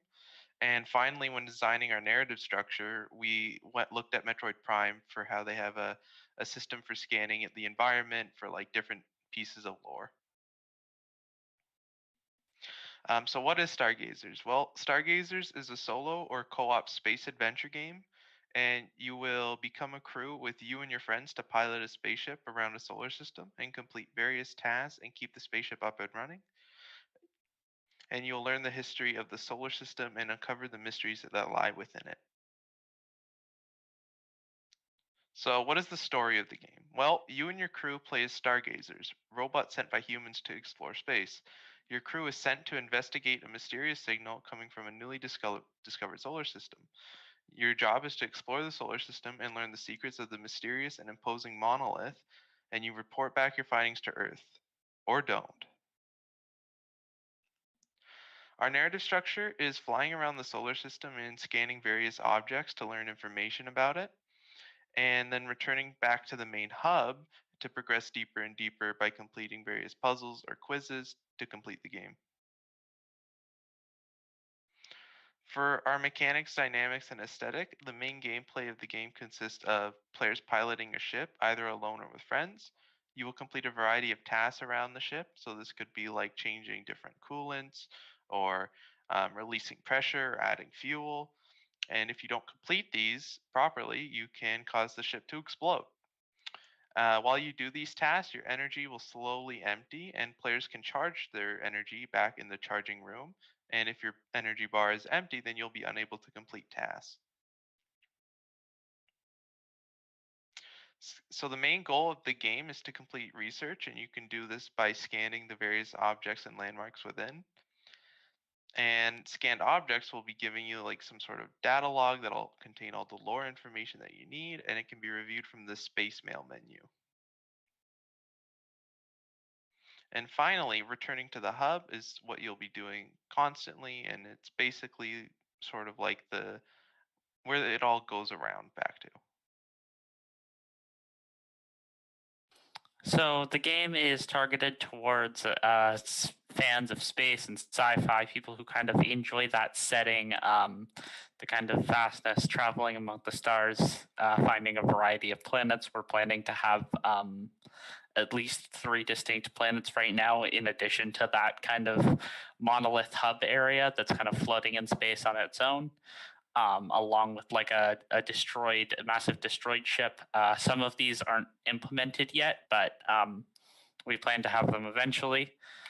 It'll also be targeted towards co-op fans, people who enjoy playing with a group and enjoy the communication and chaos that comes with all of that, trying to like stumble over each other to try to get stuff done, and explorers, people who enjoy an open world, exploring, finding secrets, stuff like that.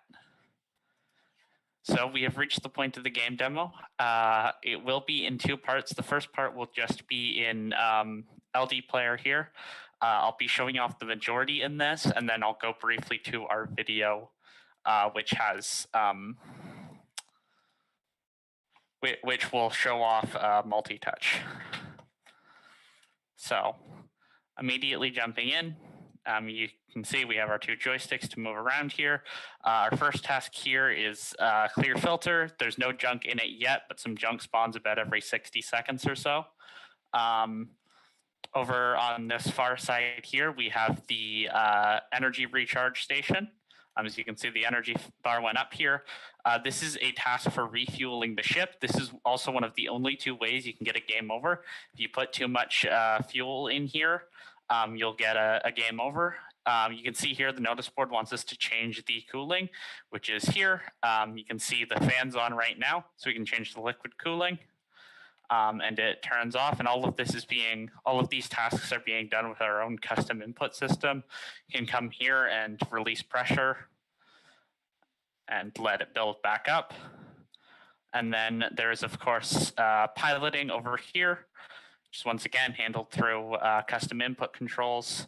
And this also has the one other way of getting a game over, which would be crashing into the sun. And then this little button here isn't going to do anything right now, but it allows us to go and land on a planet. And it's lagging a bit.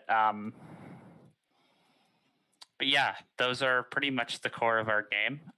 So I'm going to jump back over here and show briefly the video. So this is in the Unity editor directly. It's on an iPhone simulator on iOS because an iOS device is what I have, but it's mostly there to show off the fact that we do in fact have multi-touch working on actual mobile devices.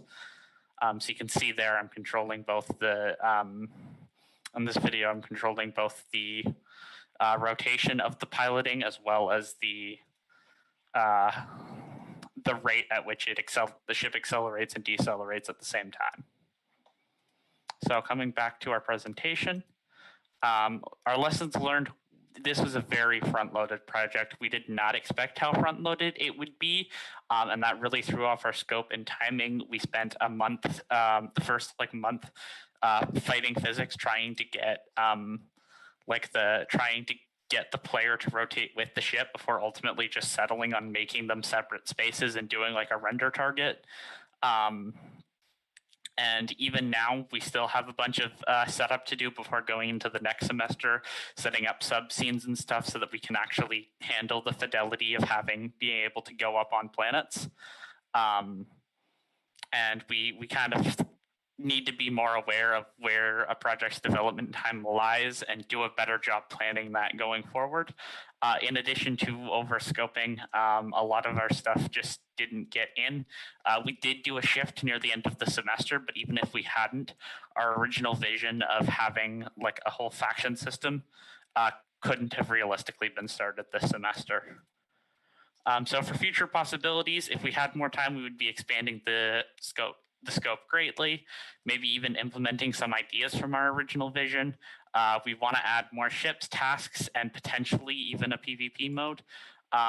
We want to use what we learned this semester and kind of flesh out our game and add more stories and locations to it. So yeah, that is all that we had. Thank you for watching.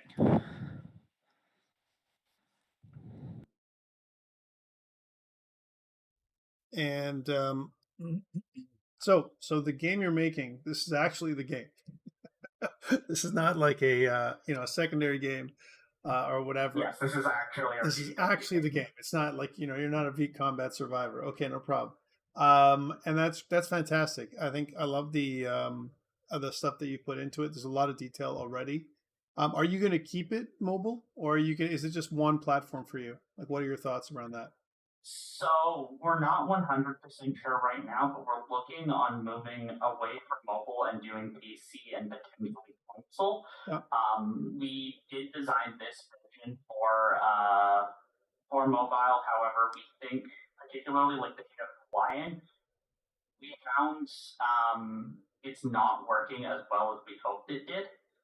And it was kind of designed like this for mobile, and we think that like moving to a more traditional flying control scheme would be hard on mobile probably, as well as just like the scale that we're doing, the fidelity is going to be hard to keep up with on a mobile device. Yeah, for sure. again, it's really demanding when you do a 3D game of any type on a mobile device. You have to keep the scope low. You have to watch things like your how you render stuff, your draw calls, all those kind of things. And on with 3D with the project that you're doing, and I even saw things like you had some glowing areas and all this kind of stuff, different kinds of lighting. I'm sure that kind of impacted your performance, especially on an iPhone, right? Because I mean, unless you have the latest and greatest iPhone, I'm not sure if you do. But no, it's an iPhone. It's an old iPhone 8. There you go. So I mean, so it probably wasn't that slow right now, but if you added more and more stuff to it, then it would bog down. So you'd have to figure out different things. One thing that takeaways for everyone else for this one is optimization is huge. So thinking about optimizations, building your own custom systems, and all that kind of stuff, even if you're using Unity, is a key. And I heard that you guys made your own input system. Why did you decide to do that compared to using the built-in, the new input system or the old one? Why go with? Okay, so I could specify we didn't. It's not that we used our own like completely unique input system. We used the old input system.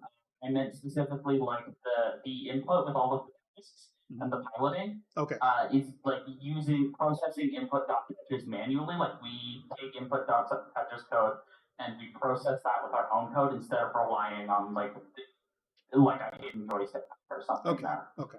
Yeah, makes sense. So and a lot of it was diegetic too. I saw that you were actually controlling things in the scene to make that, and that's really awesome. So, and I think it's going to be kind of go a long way to make the game more realistic, like you're on a ship and everything else too. So really great job, guys. Super happy with your presentation as well, and thank you for that. All right, let's go with the next group, which is Drowsy Games. Thanks, Aim.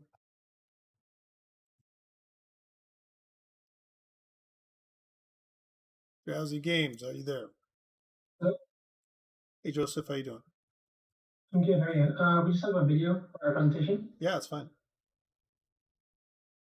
Just make sure you can hear the sound. So again, when you share, make sure you share audio or share sound, whatever it is that you see on the There it is.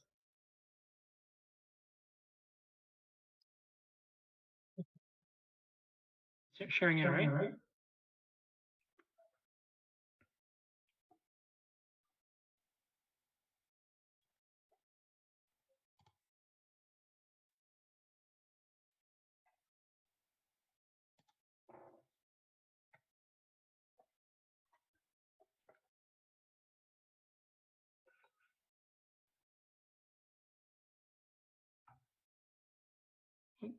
There we go. Oh, really? Sorry, for some reason that was weird. Must have been lagging out on me for something. Okay, so here we go.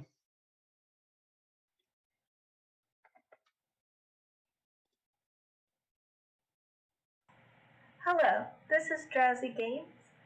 This is our final presentation for social and multiplayer game design. This is the team. We have Nicholas, myself, Taylor, Sydney, Joseph, and Isaiah. This is our team photos. On to our game, Toil and Trouble. Our game was both influenced by The Legend of Zelda, Link's Awakening, and Overcooked. However, Overcooked inspired most of our gameplay. Our game is a multiplayer team game, where players play as witches who need to work together to make different kinds of potions during the day to give to the shopkeeper to sell. So the story for our game is a group of graduate witches are trying to run a shop of their own where they sell and create their magical potions for the town. So the mechanics of the game, the players are able to move around the game world, pick up certain items, and use the spellbook to gather information. The dynamics are the players need to pick up the ingredients and place them in the cauldron in certain combinations to create a certain potion, which is to be given to a customer.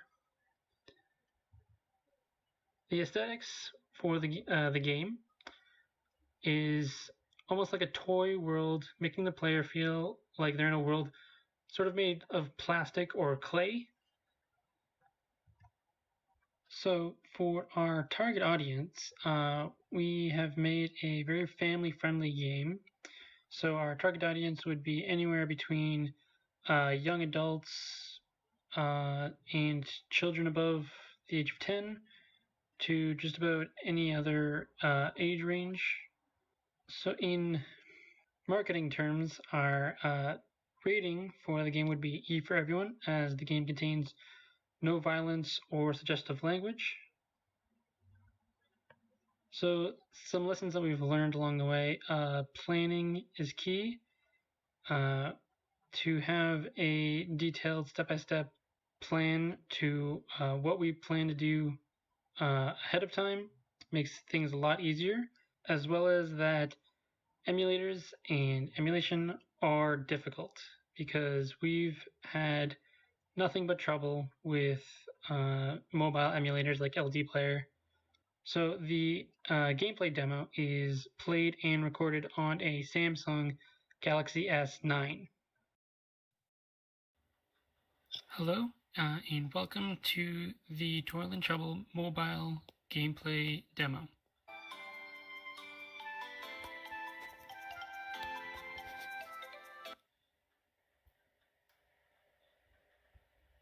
So here we have the beginning stages of multiplayer play with the create and join lobby.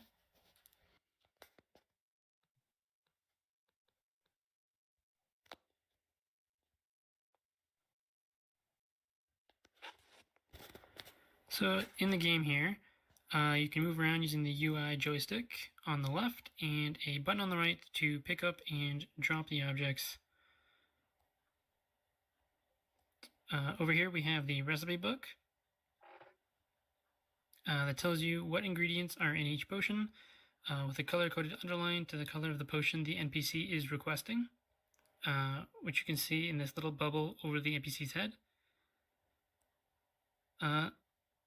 On the top right is let you know what time it is in game. The end of the day is at 9 p.m. In game. The timer underneath shows how much time the NPC will stick around before leaving if they're not given the potion that they're requesting.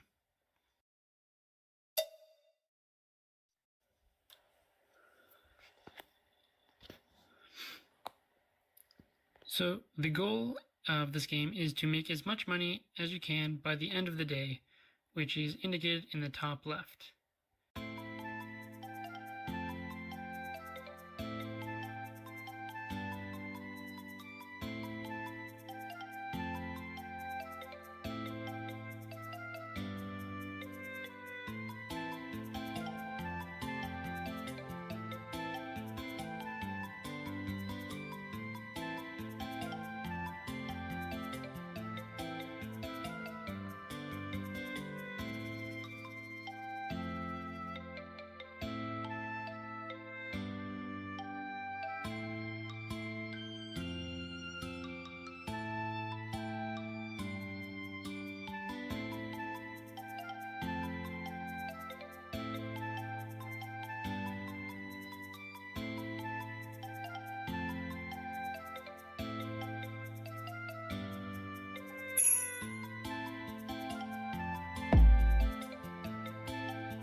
So in the future, there will be a minimum amount of money needed to progress to the next stage. But for now, the end of the day screen tells you how much money you made during the day and gives you an option to go to the main menu or start a new game. And that is everything we have to show. So because this is just the first semester of our game creation, we plan to do a lot more to polish it up and add some complexity and maybe some additional difficulty to the game. But the main things that we want to focus on were get in all the animations, finalize the character models, maybe add more types of potions, more ingredients, and more events in the case of failing to create a potion or mixing the wrong combination of ingredients, as well as some tertiary tasks like turning one ingredient into another form as the ingredient for some different potion. There's a lot of possibilities, and we look forward to exploring them. Thank you, and we look forward to your feedback.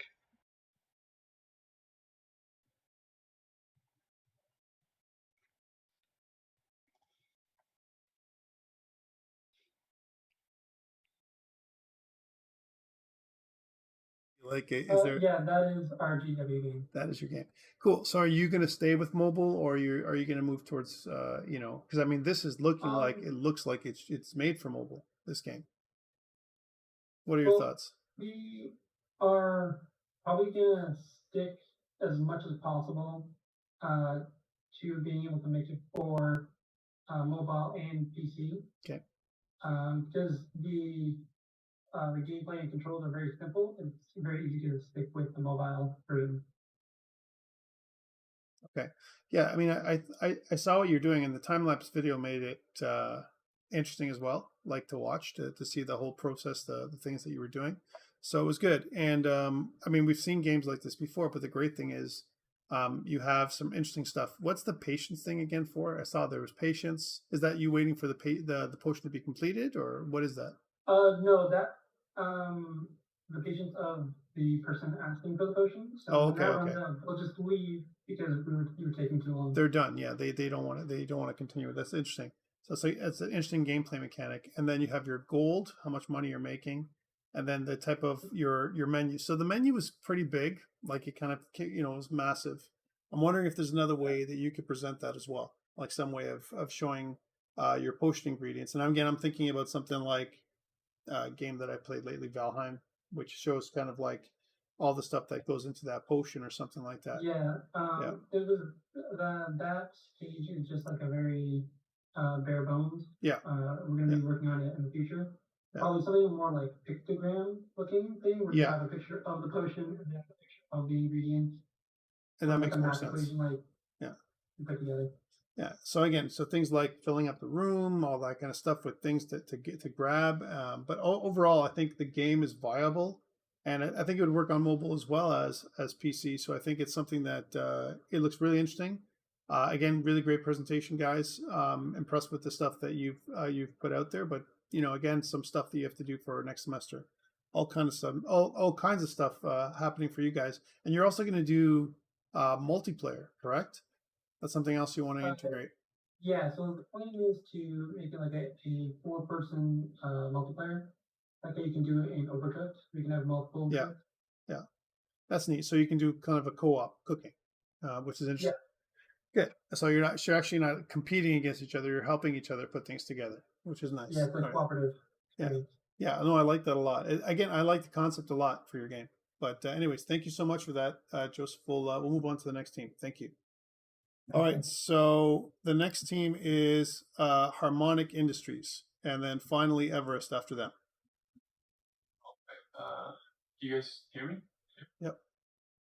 Just gonna share my screen.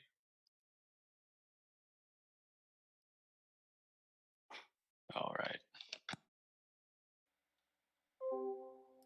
Okay. Hi, this is our submission for our project update, part 5 for social and multiplayer game design.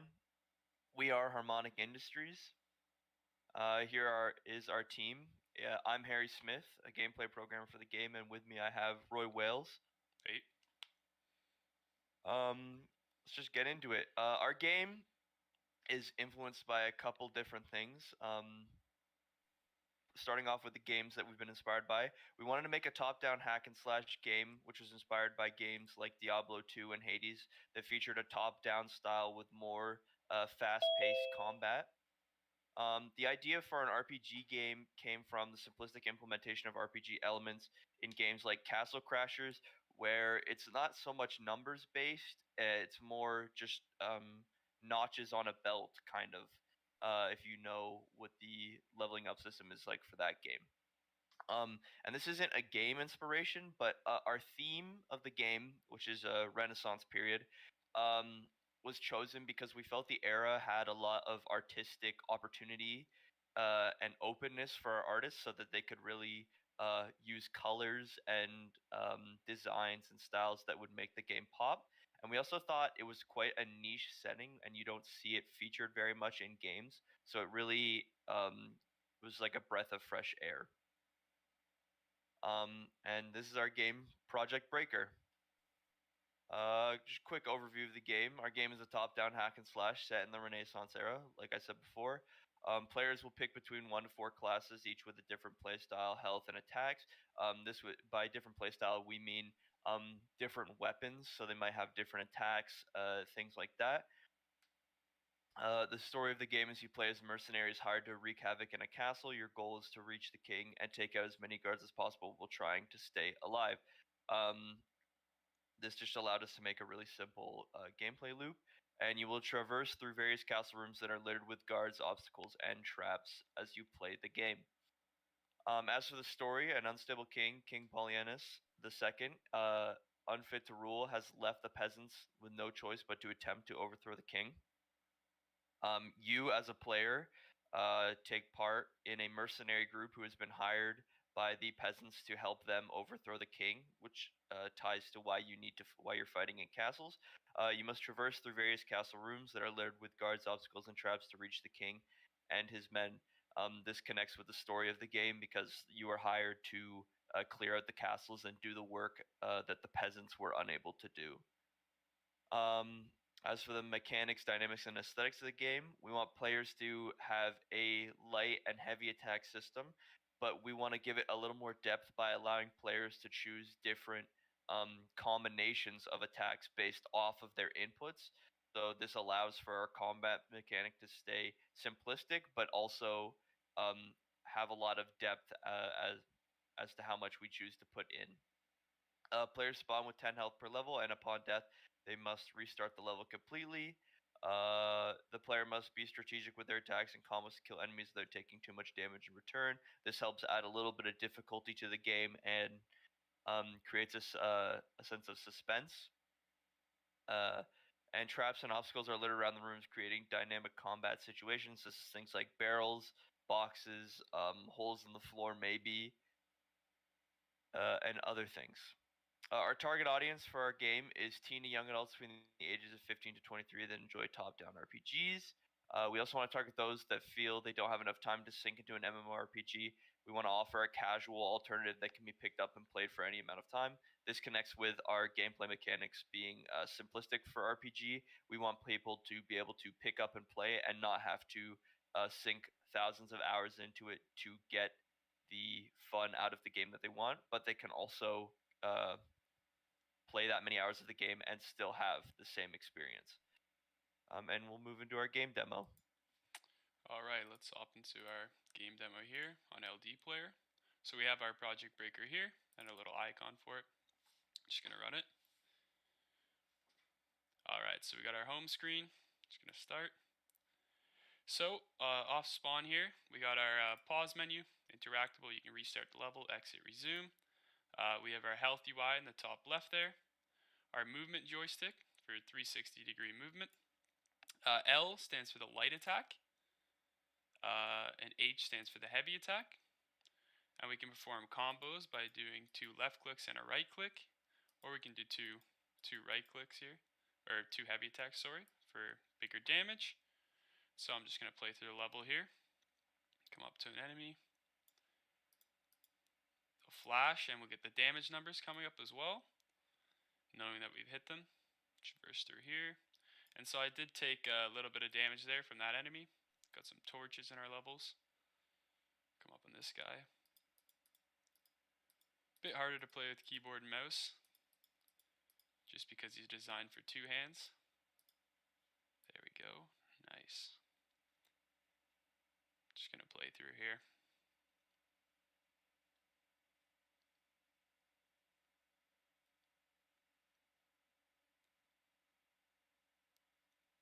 So the enemies will actually chase you, come to you here.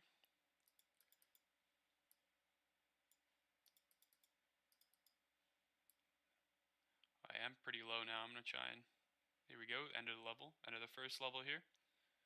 Brings me right to the next level. And I get my health reset per level.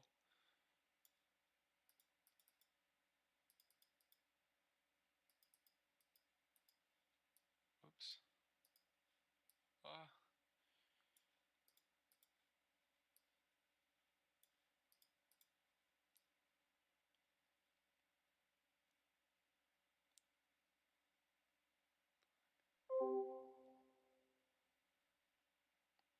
Try a combo attack on this guy.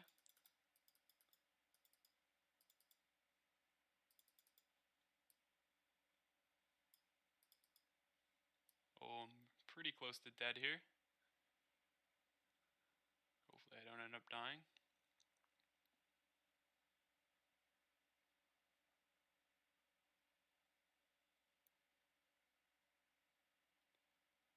I'm gonna try and juke this guy.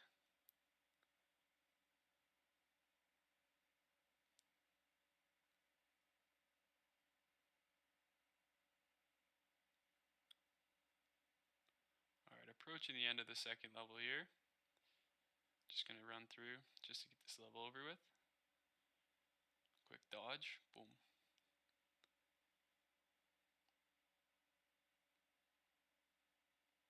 Alright, and as we approach the end of the game here, we're gonna be met with our win screen. And here we are. Thanks for playing. So yeah, that is everything for our mobile build right now. And let's hop back into the presentation here. Alright. Harry? Yeah. Alright, so lessons learned. So we learned that DLLs are not compatible with Android builds after struggling for a bit.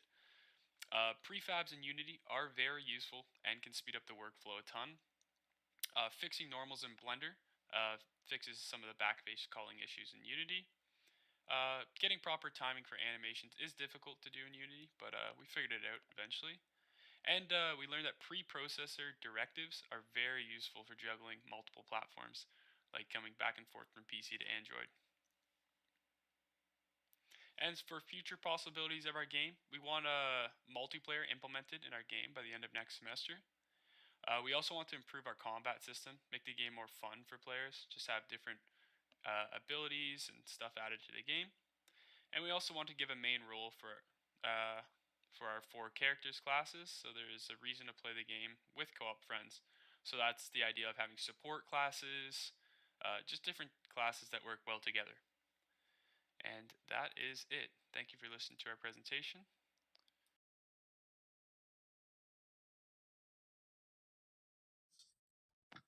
Very interesting type of game. Again, very different from everyone else that we've seen tonight, which is pretty cool. Again, questions that I would have to ask that I've asked other people. Planning to stay on mobile, or are you going to go back to traditional desktop or whatever? What are your thoughts? I can take this one. We haven't really decided on what exactly route we're gonna go. We think that our game has enough simplicity that, to be honest, we could just work on the PC build, which I think we want that to be our main one. But we want to try to like see if it'll port over nicely to mobile devices. We feel that like our system won't get very much more complex than the 2 button, light, and heavy attack and the movement. Yeah. And there might be some more depth added later, but we don't feel that it's a lot. So we think we should be able to do PC and then kind of tweak it to mobile without there having to be extreme changes. Yeah, I think there's a great market that you can have. Like, this game is like fun. I would also consider, if it was me, I would probably add, because the way the layout is of the map on mobile, maybe consider a mini map for this one. Only because you can probably, and again, it's up to you how your philosophy of the game. Like, do you want your player to have the mini map or not? But just to kind of get a bit of a view ahead on what's happening. especially from a layout. Or maybe you can make it diegetic, where the person can go to a panel and look somewhere like a map or something. Again, it's kind of swords, so it doesn't make sense with the story narrative or whatever. But just from a gameplay perspective, sometimes it may not be as realistic, like we said before, but it might work because now I can see where I need to go. So again, it's up to you how you want to do that. But I find that you guys know the game, you guys know your level. But imagine if I was going to try and navigate where I was supposed to go, there could be a lot of exploration, right? Where I might die.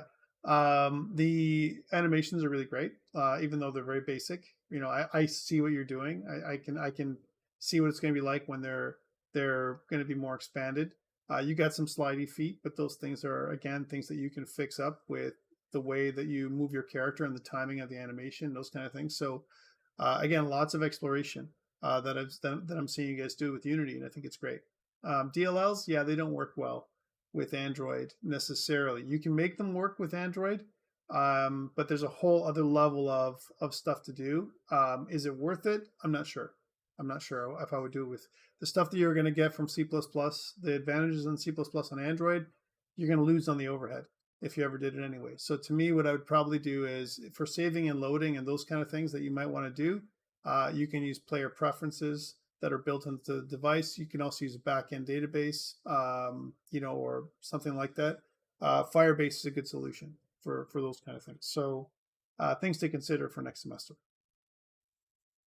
All right. Otherwise, yeah, great job. And it looks really, really fun. It looks fun. So thank you for that. All right. I want to move on to the next group, which is Everest, whenever you're ready to go. Yeah. Can you hear me? Yes.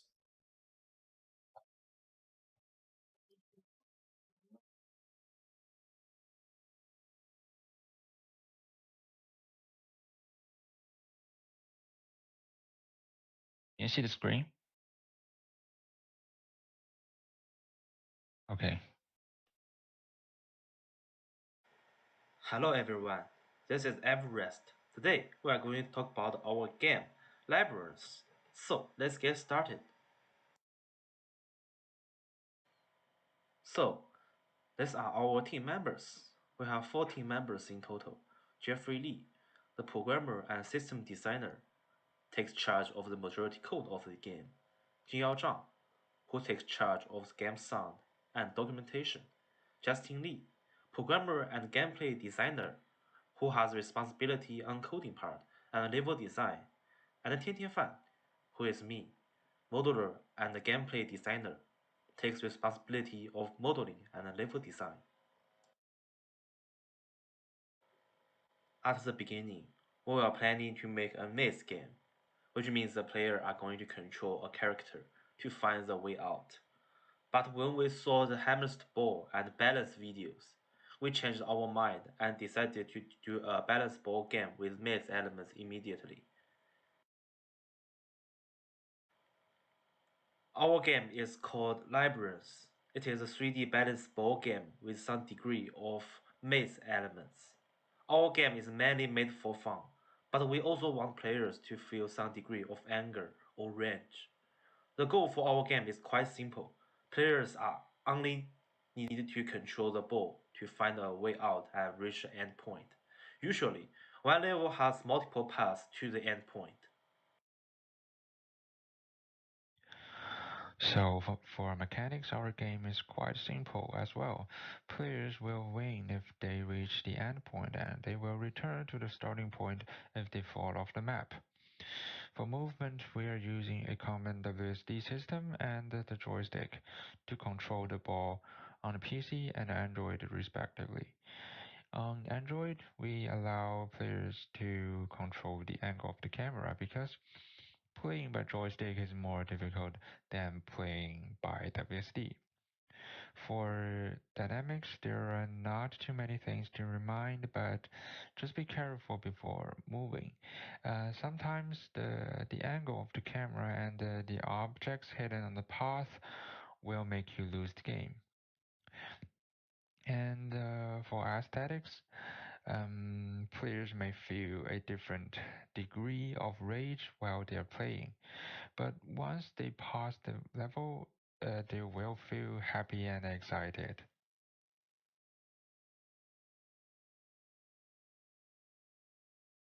So, for the target audience, everyone who plays video games is able to play our game. The difficulty of our game can also fit the requirements from the achievers, which it can actually give them something to accomplish. Overall, it is a funny and raging game without any sensitive components. As a result, the ESRB rating should be everyone. So here is our game demo. The first thing is the main menu here. The background music is there and is played properly. The background is dynamic, which is made by the rotation of the camera. So in the main scene, players are able to choose either to start from the tutorial level or they can choose a certain level to start.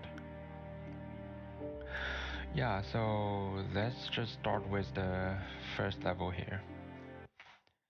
The level 1 is actually the tutorial level for players, and at this level, player can figure out the game mechanic and the UI elements. For example, we have a pause button here to pause the game, and in the pause menu, players are able to modify the volume of the background music or other game sound effects. Also, they can resume the game or quit to the main menu. They can also use WSD to control the ball on the PC or using the joystick on the mobile device.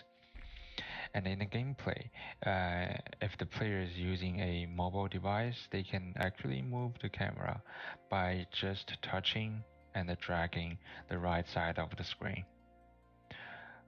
Yeah. So once if the player gets to the goal point there, the victory scene, the victory menu would show up.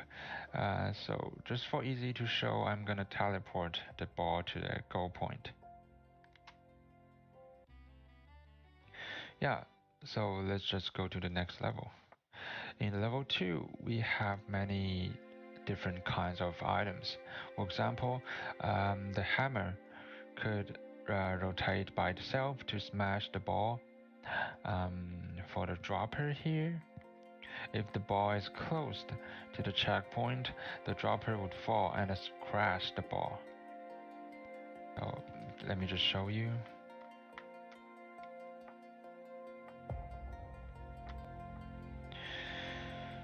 Yeah, so let's move to the level 3. And in the level 3, there would be a magic bean there, which is able to make the ball bigger or smaller. So let me just teleport the ball to the magic bean there.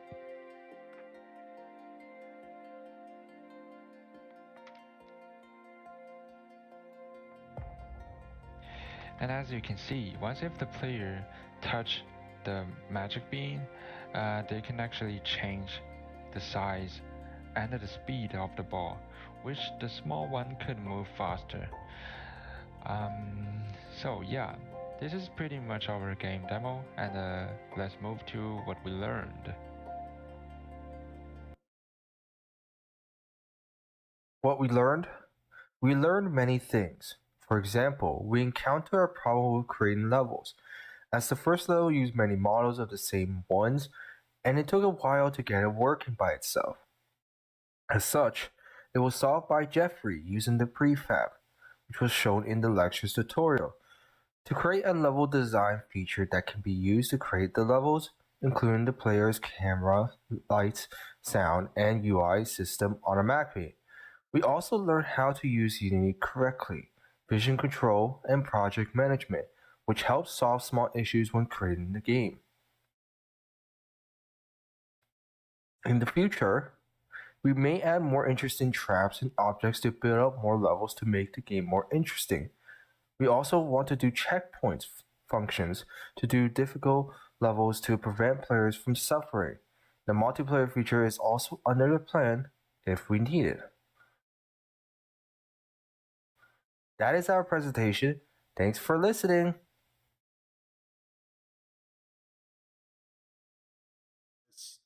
Really great job. And totally different game again. Very reminiscent of a lot of the games of the past, retro kind of arcade games that did kind of similar things. And we've seen a lot of mobile games just like this one, but on a 2D plane, not on a 3D plane necessarily, right? So this is pretty cool.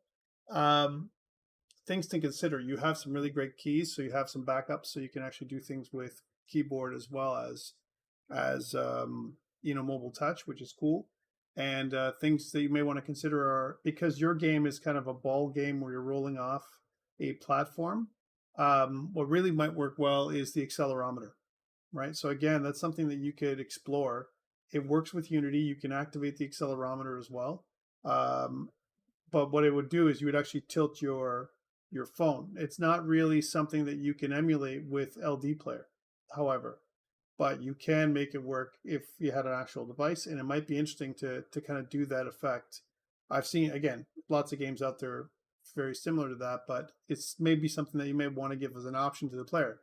You have touch controls. Do you want to have option to use your accelerometer? That might work either to their advantage and disadvantage. Maybe have it so it's a level of difficulty that you can turn on, right? So things that you might want to consider. Otherwise, slides are great. Really enjoyed them a lot. The way you presented everything was very organized and orderly. You guys had a real plan on what to do, and the video was great. I like how you jumped around also, and the presentation to jump around and show us different kinds of levels. There was only an expectation for one, but you did more than one, and I think so for me that you kind of you really went above and beyond from my perspective. So great work, guys.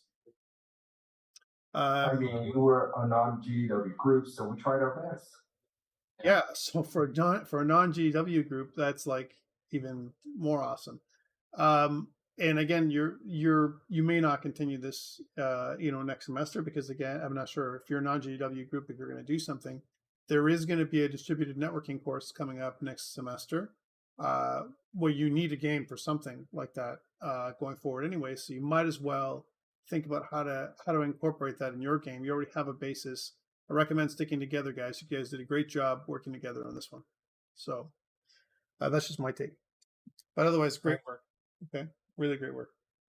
All right, so the marks are in for everybody, so that's good, guys. You guys did a fantastic job. Again, I'm going to shift back to my sharing for a second, and let's just do that. So yeah, we're kind of at the end. We're at the end of this semester in terms of the stuff that we've done together. I can tell you that I had excellent time working with all of you. It was lots and lots of fun, and I think that it was learnings for everybody. I think for the most part, I know that we kind of presented you with. Oops. There you go. Can you hear me now? we presented you guys with a bunch of different challenges this semester in this course. One of the things we wanted to kind of present you with was, how about story? How does that work with it? With mobile games, because we learned this semester as a summary that mobile games are social. We learned that. There's a lot of multiplayer aspects. The most popular, most successful mobile games are multiplayer, right? That's we know about that. We also know about different narrative elements we talked about this semester. So on the soft side of the house, you guys learned Unity, a couple ways. One from engines, and another time from Stephen in this course, which is really great. You learn how to build interfaces and all that stuff. So to me, lots and lots of learnings that went forward, and I think it's gonna. Some of you might consider doing a mobile game. I think there's a great market for mobile games, and you're also going to have a business of gaming course, at some point as well. I'm not sure if you already had it or not, but that business of gaming course is something that you can continue to explore. The mobile marketplace and how you can create a mobile game for that. But overall, guys, for the most part, the stuff that I've seen that you produced, your blogs and everything else that I went over and everything else. Again, there's a few things I still have to go through, but for the most part, super happy with you guys in general. Your class, great, and the stuff that you've produced is pretty awesome. So I'm looking forward to seeing the results from your final exam. We're also kind of connecting with the stuff that comes from the GDW team. I'm not sure how that's going to work. It's supposed to be 10% that comes from James, so I have to connect with him, and he's going to kind of give me feedback on the people who are doing GDW. For the people who are the non-GDW team, which you just saw, it'll be my feedback that I'm giving you. So, but overall, from the stuff that I've seen so far, guys, really great work. One thing else, I just wanted to ask some feedback for you guys as well. How did you guys find the other aspects? And I kind of added in things like the tabletop aspect. How do I bring the tabletop, social games into mobile? Things like Dungeons and Dragons. I wanted you guys to have an experience with role playing and all that stuff this semester. How did that go for you? Did you feel that worked? That was the only thing I wanted to ask, because I know there was a lot that we kind of threw at you this semester. Any thoughts on that? Again, on my part, it was a bit of a stretch because I was like, hey, I want to do D&D. And I know James was laughing at me. He was like, you're going to do D&D in a class and actually give marks for that? I'm like, yeah, I am. Because I found that a lot of people just don't have real life experience role playing with a kind of the grandfather of role playing games, if you will, right? So that's why I wanted you to experience that. So some of you had already done it, but I thought that was good. Not work with D&D only. Okay, good.